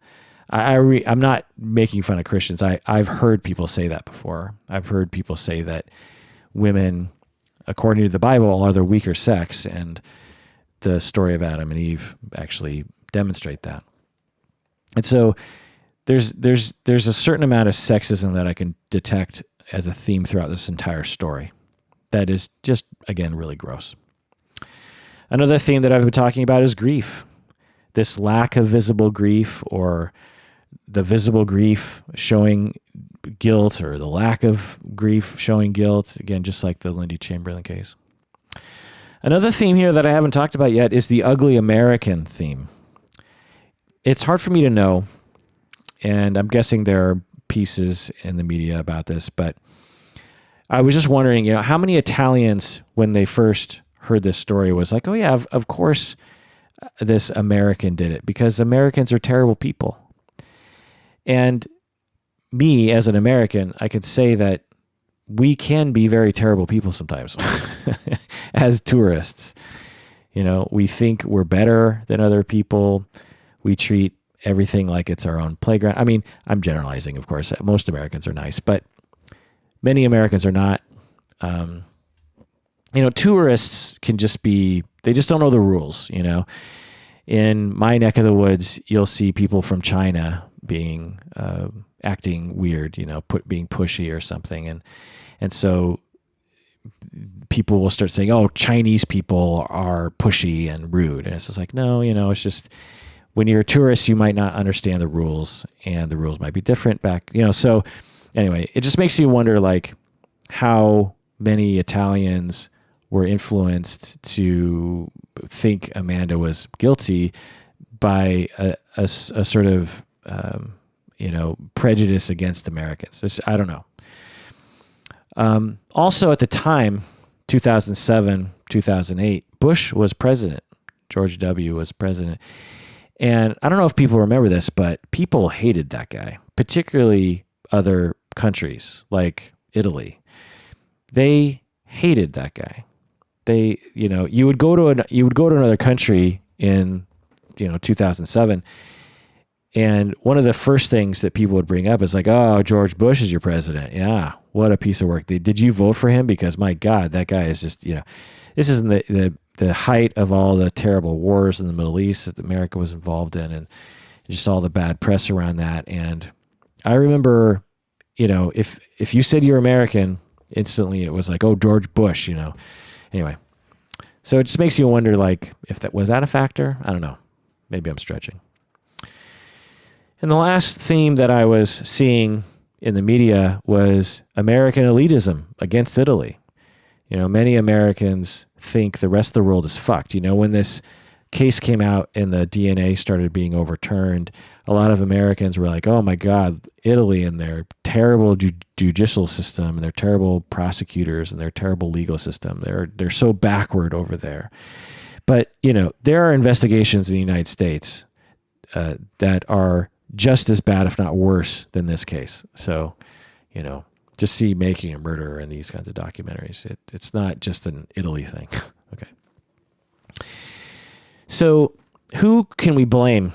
Well, I think we can blame for the injustice that happened. Because, again, if you believe that Amanda and Raphael are innocent, which I'm 99.9% sure that they were, who do we blame for this injustice? Well, I think you can blame the media. I think you can blame the way that the media was ugly and just hungry for, salacious stories and just making up terrible things and spitting lies out of nothing and printing things before they're corroborated. And that influences the legal system. I mean, if you're a jury, or you're a judge, or you're a prosecutor, you're a cop, or, you get influenced. You can't not be influenced by that. And so I think the media can be blamed. Also, I think the police can be blamed, the prosecutors. They clearly fucked this up. I mean, when you see this documentary, you're just like, my God, the shoddy police work. It's always amazing to me whenever I see these investigations happen. I always just see tons of cops just trouncing around the crime scene. And I'm just thinking, is that the way you're supposed to do it? Because to me, it would seem, and I am far removed from this profession, but I would think that as soon as you have a crime scene, you rope it off, and you don't let a single person in there except for maybe one person. And then that one person goes in there and does a methodical search for items to test for DNA. Because as soon as you start trouncing people around, because the whole thing about the DNA was like, oh, they have Raphael's DNA on the bra strap. Well, his DNA was likely on the doorknob, because remember, the door was locked. And so Raphael probably touched the doorknob to try to open it earlier that day. And so when the investigator, with gloves on his hands, opens the door, and he gets Raphael's DNA on his hand, on his rubber glove. And then he walks into the room, and then he grabs the bra strap, and then he places Raphael's DNA on the bra strap. So just things like that. It's just like, if I can think of that, then why can't the professionals think of that? I don't know. And so you can blame the media. I think you can blame the police, obviously, but you can also blame the people. We should all know better than to pressure the police to come up with a quick conviction. We should actually just let the police do their job. The other thing is we really have to stop just believing everything that the media gives to us. We really have to question these salacious stories, and we should stop clicking on bullshit.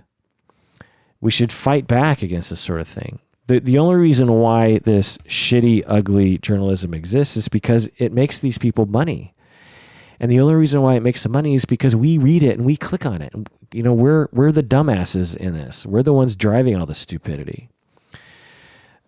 Famous patron Lyndon just emailed me this article today, and he was like, "Oh boy, here's a doozy," and it was in the Daily Mail, and they published this story about how this study. So this article that was talking about this research study that proved that couples who have more equality in the chores are more likely to divorce. Well, as a marital therapist, that sounded extremely suspicious to me. So I started to look into the study, and I found that that was a completely false way of presenting the findings, and even the study had a lot of problems with it. And there's a lot more research saying that when there's equality in relationships, they last longer, or they're at the very least they're more satisfactory. So anyway, okay. And also just to stay on this equality thing a little bit, like the writer of the article, they're like, basically, it seems as though the author is saying, look, equality is bad. We shouldn't have, it's this, we should go back to our traditional values. Well, if equality is the problem, it's funny how the article never talks about, well, maybe men should do all the chores then. That's not the conclusion. It's like, well, we should go back to the way it was before when women did all the chores. It's just interesting how it's never like, oh, we should, well, if equality is the problem, then maybe men should do all the chores and women shouldn't. Anyway. So when I think about all the evidence, and again, this is all from the internet, so God knows, but here's my story. Here's my version of what I think happened the night of the crime. I think Rudy, I think he probably broke into the house intending to burglar the house, and he didn't know Meredith was there. And he kind of freaks out and he subdues her. And then he freaks out and he rapes her, which is kind of a weird thing. But then he panics, thinking, oh boy, she knows who I am. And so he kills her. And then because he's never murdered anyone before and he didn't plan it, and because he didn't go over there thinking I'm going to murder anyone, he has no idea how to cover his tracks. And so he leaves his DNA everywhere, and he starts to panic even more. And he goes to the bathroom to try to clean himself, and he drops the blood everywhere. And then he suddenly has this poop attack, and he actually talks about this, how he had a stomach ache from eating some kebab earlier that day, and so he had a poop attack. And so even though he had already raped and murdered this poor woman, he has this poop attack, which can happen under stress too. You can have poop attacks under stress. So he goes to the bathroom. And because he's panicking, he forgets to flush. And then he flees the country soon after that. He goes to Germany. But he feels scared and he feels really guilty for what had happened. So he has to tell someone. And so when this informant, this friend of his, calls him on Skype, he tells him basically the entire story except for the fact that, he killed Meredith. So when you just look at, Occam's razor perspective here, his DNA was everywhere. His fingerprints were everywhere. He admitted he was there that night. And his first version of the story, he said no one else was there except for this mysterious other man, which is, a very convenient thing. And, you can imagine if you had killed someone and you knew that there was a ton of evidence implicating you, that a very convenient story is, I had sex with her, blah, blah, blah. I stepped out of the room for 5 seconds and boom, someone at that moment broke into the house, murdered her and ran away. And when I came out, it had already happened. It's a very lame story to tell. So Occam's razor, Rudy did it by himself in a typical way that this sort of thing happens. So another possibility that I think perhaps happened, a sort of close second, is that he just got drunk and raped her, and then he killed her in a panic, and then he tried to stage a burglary, and then he took a poop, and then he ran in. The whole poop thing is just this bizarre kind of element. But anyway. So, but when the police arrive the next day, they, feeling all the pressure to immediately find someone to implicate, they target the only suspects that they have available to them at the time. They only have 2 suspects. They have Amanda and Raphael. They have no one else that are possible. They don't know about Rudy yet. And so so they get them into the police headquarters and they start interrogating them in their aggressive way that they know how to get people to confess. And Amanda and Raphael are kind of naive, weak-willed people, and they easily roll over. Well, not easily, but, after 14 hours of interrogation, they start telling stories and they confess.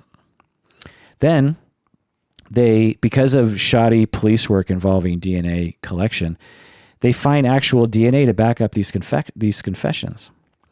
So they announce to the public, look, we have the killers. We've done our job. We're awesome police officers. Look at us. And everyone congratulates them and the public feels safe again. But then when Rudy shows up and his evidence showed up, the police, they're already committed to convicting Amanda and Raphael. They have their confessions. They've come out publicly about this. They have the DNA evidence. But then they have this Rudy evidence coming up. And Rudy is saying Amanda and Raphael weren't even there. And so now the police are like, oh, maybe it's not Amanda and Raphael. Maybe it's this Rudy guy, because it clearly looks like it's this Rudy guy. So instead of saying, okay, we're going to scrap the Raphael-Amanda hypothesis, let's go with this Rudy hypothesis, because it clearly sounds like this is the better hypothesis. Instead of just scrapping your previous statements, because they don't want to look foolish, they just sort of incorporate Rudy into the story. They just add a third person into this satanic sex orgy, even though Amanda didn't even really know who Rudy was. She had seen him a couple times in the neighborhood, but she didn't even know who he was. And then they say, well, how do we get 3 people who don't really know each other that well? How do we get this couple that just fell in love, involved with this random guy from Ivory Coast? How do we get the 3 of these people involved in this murder? I mean, just to make any sense. Well, how about we make up a story about a bizarre satanic sex orgy thing to explain why all these people would do this sort of thing? So that's what I think happened. Okay, so let's go into the false confessions, the research on false confessions. To most people, and to me before I learned about this sort of stuff years ago, it's bizarre to think about that someone would admit to committing a murder when they hadn't done it. If someone accused you of committing a murder you hadn't committed, you would imagine that you would just keep telling the truth. You would just say, no, I didn't do it. And no matter how many times you ask me, and no matter how many different ways you ask me, and no matter how loud you yell at me, I'm still going to tell you the truth, which is I didn't kill that person. I don't know what to tell you.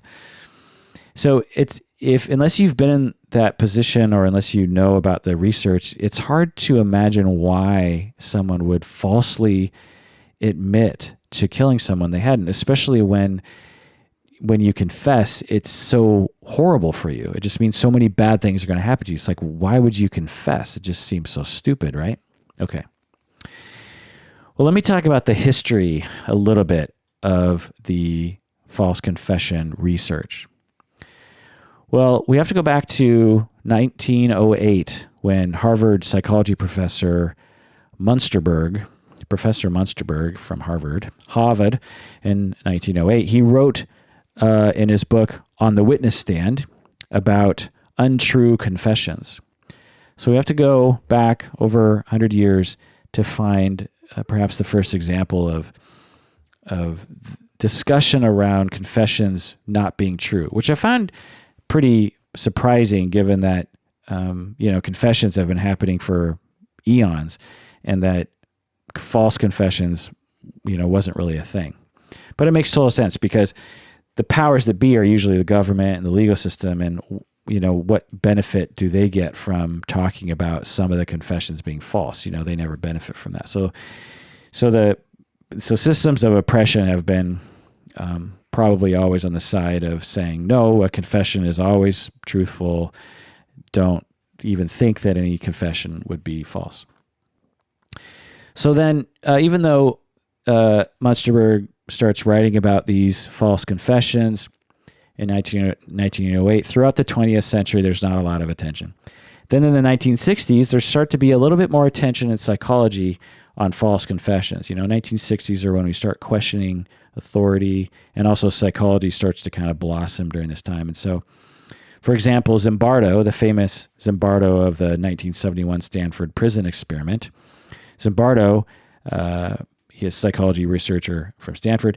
In 1967, he published a social psychological analysis of the way police interrogate people, and talked about false confessions in the first issue of Psychology Today. So isn't that interesting? The magazine, the popular magazine, Psychology Today.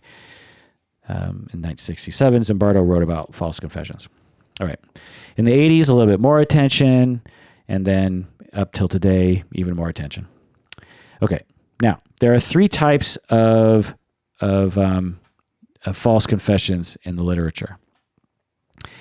There's what they call voluntary, and then there's coerced compliant, and then there's coerced internalized. So 3 types of false confessions.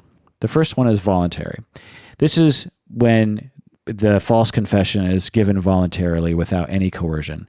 There's no pressure. For example, during the kidnapping of Charles Lindbergh's baby in 1932, because the case was so famous, and they're like, who kidnapped this famous Lindbergh baby? Who kidnapped? Well, apparently 200 people voluntarily confessed to this crime because they wanted to be famous.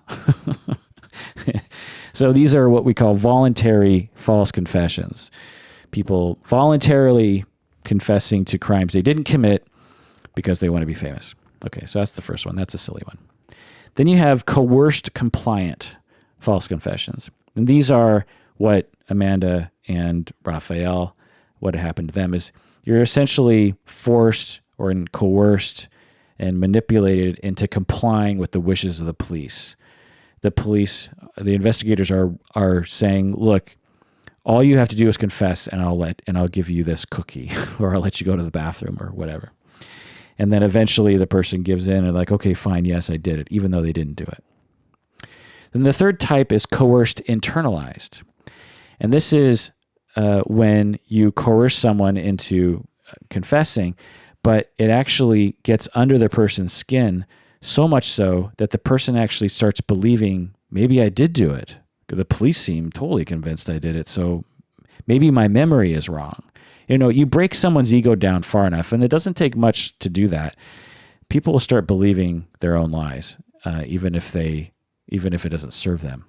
Okay, so what does the research show us? What does it tell us? Well, there is actually substantial empirical evidence that false confessions happen all the time. Not maybe most of the time, but that false confessions are happening in the legal system all the time. And it's been found that when later DNA evidence exonerates falsely convicted people, you know how, so someone will be convicted of a crime, they'll go to prison, and then later on they're like, hey, we have this new thing called DNA evidence that we can actually test to see if these people actually did it. And when they use the DNA evidence, similar to the making a murderer case, and they test the DNA, they're like, oh, it actually wasn't that person. So we convicted the wrong person, and then that person is exonerated. Well, in 30% of those cases that have happened so far, there were false confessions involved that were contributing factors to the person being falsely convicted. So false confessions are frequent. They're not a small anomaly in the criminal system. And so part of what the problem here is the way that police are trained and the way that they think. And an influence on this can be found in a book that police will often use to train their interrogators, reportedly, called Criminal Interrogations and Confessions. It was originally published in 1962. It's a manual on how to interrogate people. It's in its 5th edition in 2013. Police in this book are trained to use a highly confrontational, accusational process. You know, we all know that. We've seen it in the movies. And by the way, research has found that this form of interrogation is more likely to produce defensive behavior in the suspect, which has been shown by research to make investigators more convinced of their guilt, which makes the police more aggressive, and so on. So let me explain this because it's kind of confusing. So, you know, you train investigators to be aggressive, okay? So the police go into the interrogation room and they're very aggressive. Well, research shows that when you're aggressive with an innocent suspect, the innocent suspect starts to get defensive and starts to be like, fuck you, why are you being such a dick? I didn't do anything. Well, when the suspect is defensive in that way, research shows that it makes the investigator even more convinced that the person is guilty, even though they're only defending themselves because they're not guilty. And so that causes the investigator to get even more aggressive, which causes the suspect who's innocent to be even more defensive, and it just goes round and round and round. And police don't necessarily know this.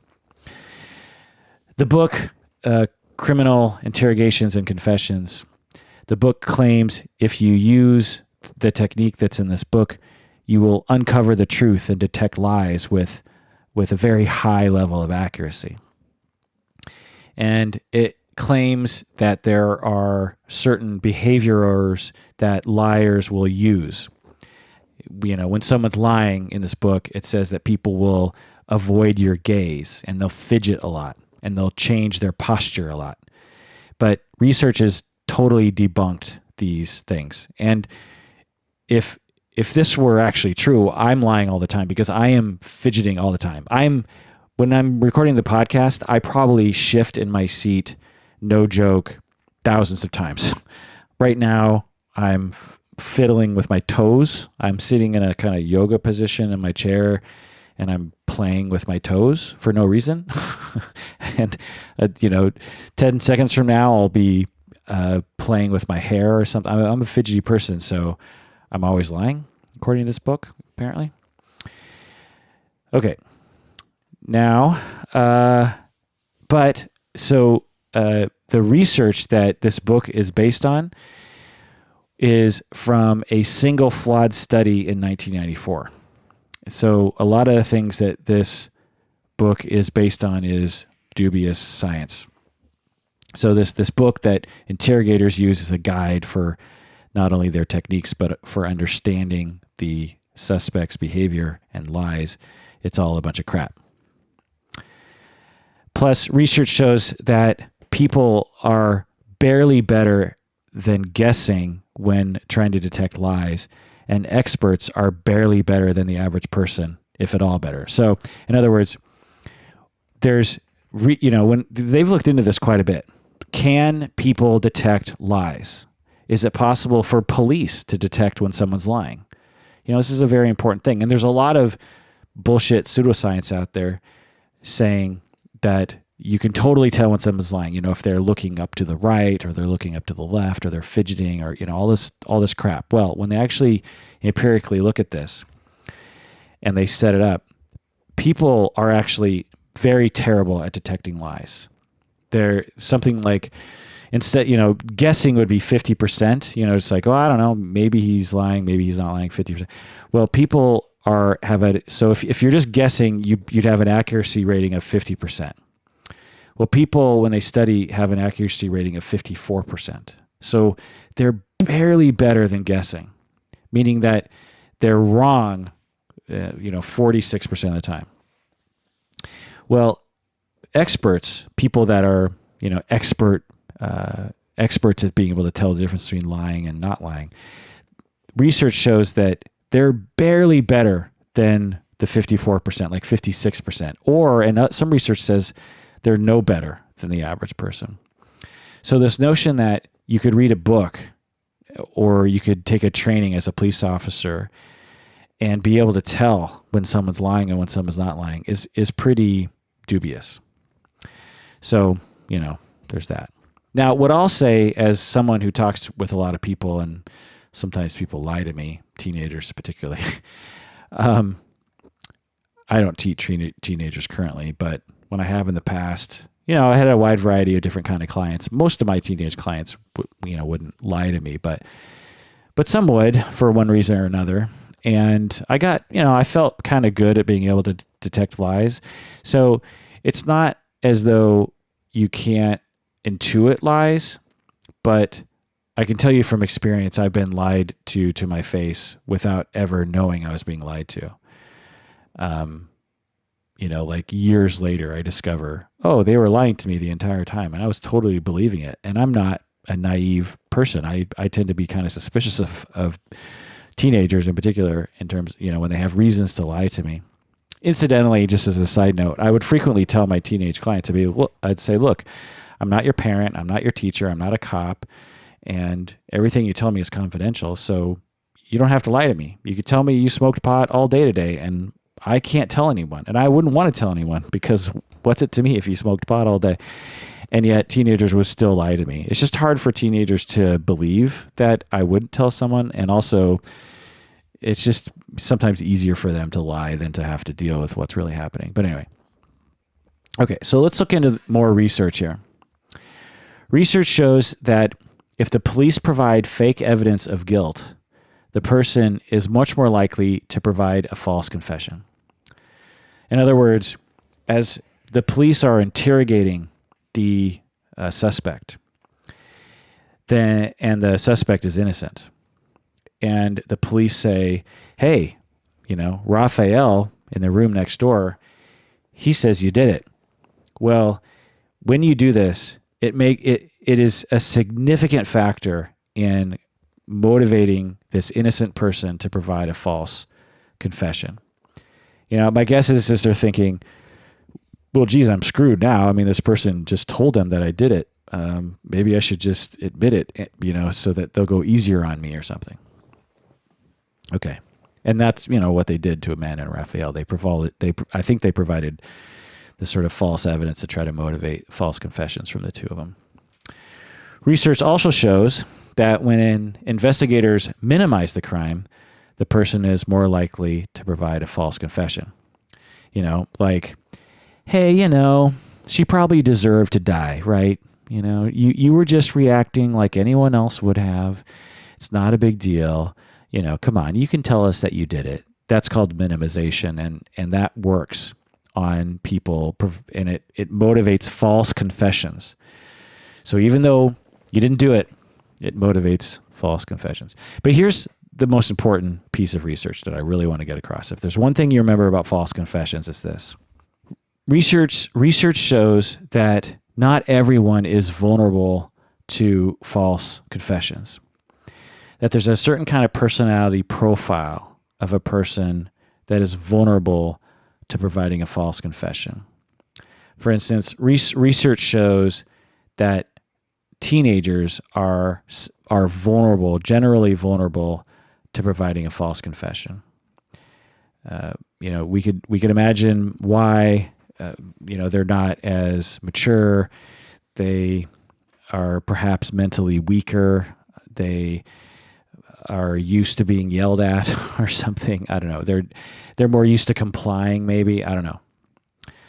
Also, adults with intellectual disabilities are more likely to be vulnerable to false confessing. That kid in Making a Murder documentary, I can't remember his name, but all that kind of comes to mind. So there are certain kinds of people who are vulnerable, people who are compliant, who generally have a compliant personality, someone who doesn't deal very well with stress, someone who doesn't deal very well with authority yelling at them. For instance, for me, I've been interrogated by the cops before, and I've talked about it before on the podcast, and there's been more incidents for other random reasons, but I have never given a false confession because I don't think my personality is the sort of personality that's vulnerable to false confessing. Now, if you pushed me for 10 days, I'm guessing I probably would become vulnerable. But in the time that I've been interrogated, I didn't break under pressure because I kind of saw through what they were doing too. I was like, oh, well, you're obviously trying to get me to confess, and I see through your bullshit. You're trying to intimidate me. It's not going to work.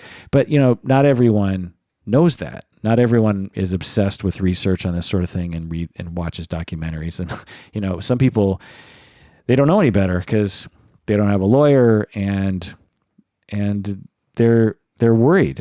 And the police start saying things to them like, look, if you don't confess, then things are going to be really bad for you. We're going to put you away for 50 years for this.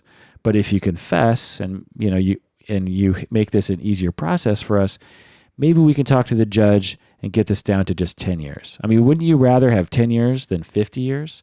Well, come on, just confess. Well, if you're terrified and broken down, even though you haven't committed the crime, you might start saying to yourself, so it's the difference. They've already got me on this. They apparently have all this hard evidence, even though they might not, but they're just lying. They're going to get me for 50 years? This is terrible. Maybe I should just admit to doing this. I'll get 10 years, and it's the better option. This is what cops do to people, and this is how they prey on vulnerable minds. Okay? So that's something that we really just have to say. And I think it's just terrible sort of injustice to vulnerable people who are vulnerable to false confessions. I just feel bad for them. And they're timid, compliant people, and then they're just being preyed upon by these aggressive police officers. Okay, also research shows that jurors and judges are highly vulnerable to false confessions. So when court proceedings will present false confessions, even if there's some evidence that it is a false confession, the juries and judges are actually quite influenced by false confessions into influencing their overall, decision. Also, research shows that people are not very good at detecting the difference between false and true confessions. So they'll, make up a bunch of false confessions and they'll make up a bunch of true confessions and they'll show them to people. And they find that people have a really hard time telling the difference between a false confession and a real confession. You're trying to tell the difference between someone who's lying and who's not lying. And since we've already established that people are terrible at detecting that, they have a hard time detecting the difference between a false confession and a true confession. But here's the kicker. When they study police, the police are just as bad at detecting the difference between a false confession and a true confession. But the difference here is that the police are more confident in their belief. So when the police are wrong, they're very convinced of their conclusions that are wrong. Whereas non-police are, when they're wrong, in general, they're more like, well, I think he's lying, but I'm not really quite sure. But a police officer looks at this, oh, he's definitely lying. I'm 100% sure, even though the guy isn't lying. So it's just interesting. Again, you would think the expert, being the police officer, would know more about it and say like, well, I've been lied to before and I've been wrong. So you would think the professional would be more realistic about their ability to gauge lies or not, because they're professionals. Like for me, for instance, I'm a therapist and have been lied to a lot. And the older I get and the more experience I get, the more I realize, just anecdotally, that I'm actually not that great of a detector of lies, particularly if the person is good at lying and it's a lie that that's very important to them. If the lie is, like drug use is often something people will lie about. People can lie very well if they have practice. Addicts who are addicts for years, over the years, they become extremely good at lying about it, and almost indetectable. And I've learned that over time. And so as a professional myself who is sometimes involved in trying to figure out if someone's lying or not, I've learned through experience that it's hard to tell. And so I'm not confident in when I make the decision. So it's like, why are police professionals who are, also involved in trying to detect lies, why are they more confident in their stupidity? You think they'd be more humble, but of course they're not. Okay. Another study, this is another interesting little study. They found that they're trying to look for the differences between false confessions and true confessions. They're trying to find out if there's any differences linguistically. And they found that in false confessions, there's less adjectives. So there's less adjectives, less descriptive words. And there's more nouns and verbs. So in relative to adjectives. And this is consistent with other studies showing that when people lie, they tend to have fewer descriptions. So, for instance, if someone's lying, so, say you have a kid who smoked pot that night, went to a party, smoked pot, he comes home and he's talking to his parents, and the parents are like, where have you been all night? And he's like, oh, I went to the movies. We went to the movies, and that's all that happened. And so that there's not a lot of description in there, right? It's just like I just went to the movies. But if he said, oh, I saw Star Wars at 7:05 at the Cineplex in Redmond, Washington, and I was there with Joe, and the movie was pretty good. It's kind of long. The popcorn was good though. There's a lot of details in there. And research shows that when people are lying, they don't have a lot of those details, which makes sense, right? Because if you're lying, how do you come up with it's hard to spin a story, improv a story on the spot. Whereas if you're telling the truth, you have all that data available to you that you can just sort of riff on because it's in your memory banks, Okay. So when it comes to false confessions, essentially over time, as the innocent suspect is being broken down and badgered and aggressively sort of pressured into telling this lie that they actually did it, they have this tough decision they have to make. They either continue telling the truth by not confessing, and as a result, they incur increasing levels of abuse and mistreatment, or they can choose to just tell them what they want to hear, and everything will immediately get better for them. They'll immediately get food, water, the police will get off their back, they might even be released.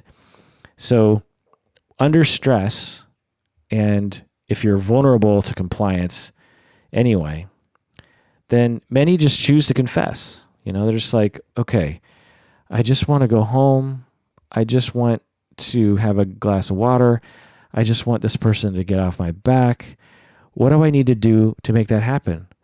Oh, they just want me to confess and sign this piece of paper and I can go home? Fine. I'll sign. Yes, I did it. You're right. I did it. Let me sign the thing. Okay, can I go home now? That's the essence of false confessing. And it really needs to be understood in the legal system.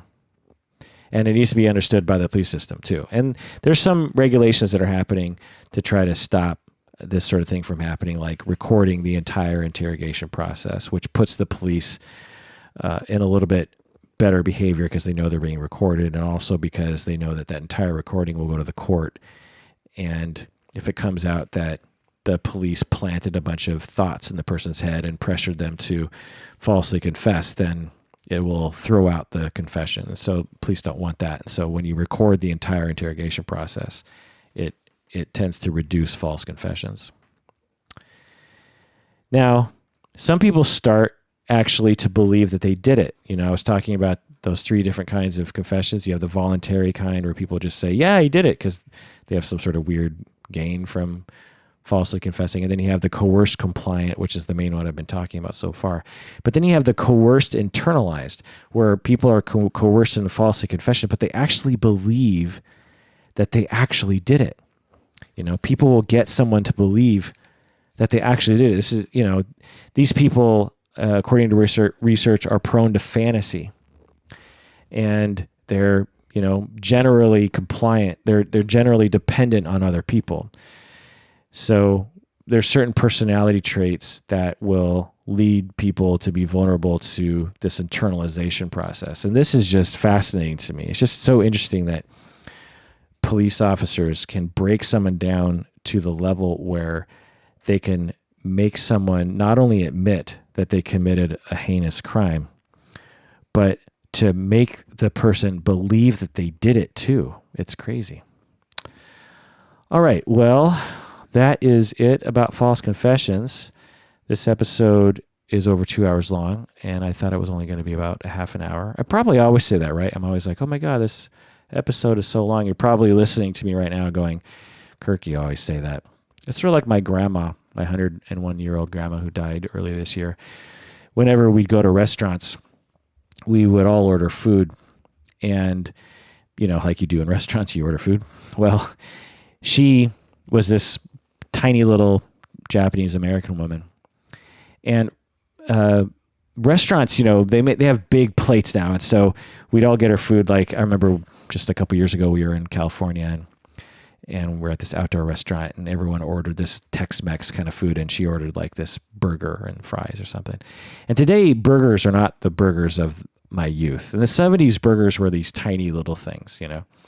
They're, you know, the way that sliders look now, sliders are huge. Those were the burgers of the 70s. Well, the burgers now are they always have to be mammoth. Anyway, so the plate comes out, sits down in front of her, and it's this burger and fries in it, and she always says, "Oh my!" She always says that because there's so much food. Look, you know, she's this tiny woman, lots of food. Oh my! I'm never going to finish all this. Someone's going to have to help me with this, she would say. And, you know, everyone starts eating and talking and doing our normal thing. And half hour later, we look over at my grandma's plate, and she's polished the entire thing. She's eaten the entire huge burger, all the fries. This happened all the time. So, similar to my grandma, I always say, oh my, this podcast is so big. I'm never going to, I don't know why it got so long. And it always is that long. Oh, it's 11 o'clock. It's my bedtime, and I'm going crazy. All right. Well, thanks for joining me out there. Please take care of yourself. Watch the documentary on Amanda Knox on Netflix. Highly recommend. And have a good night. And take care of yourself because you deserve it.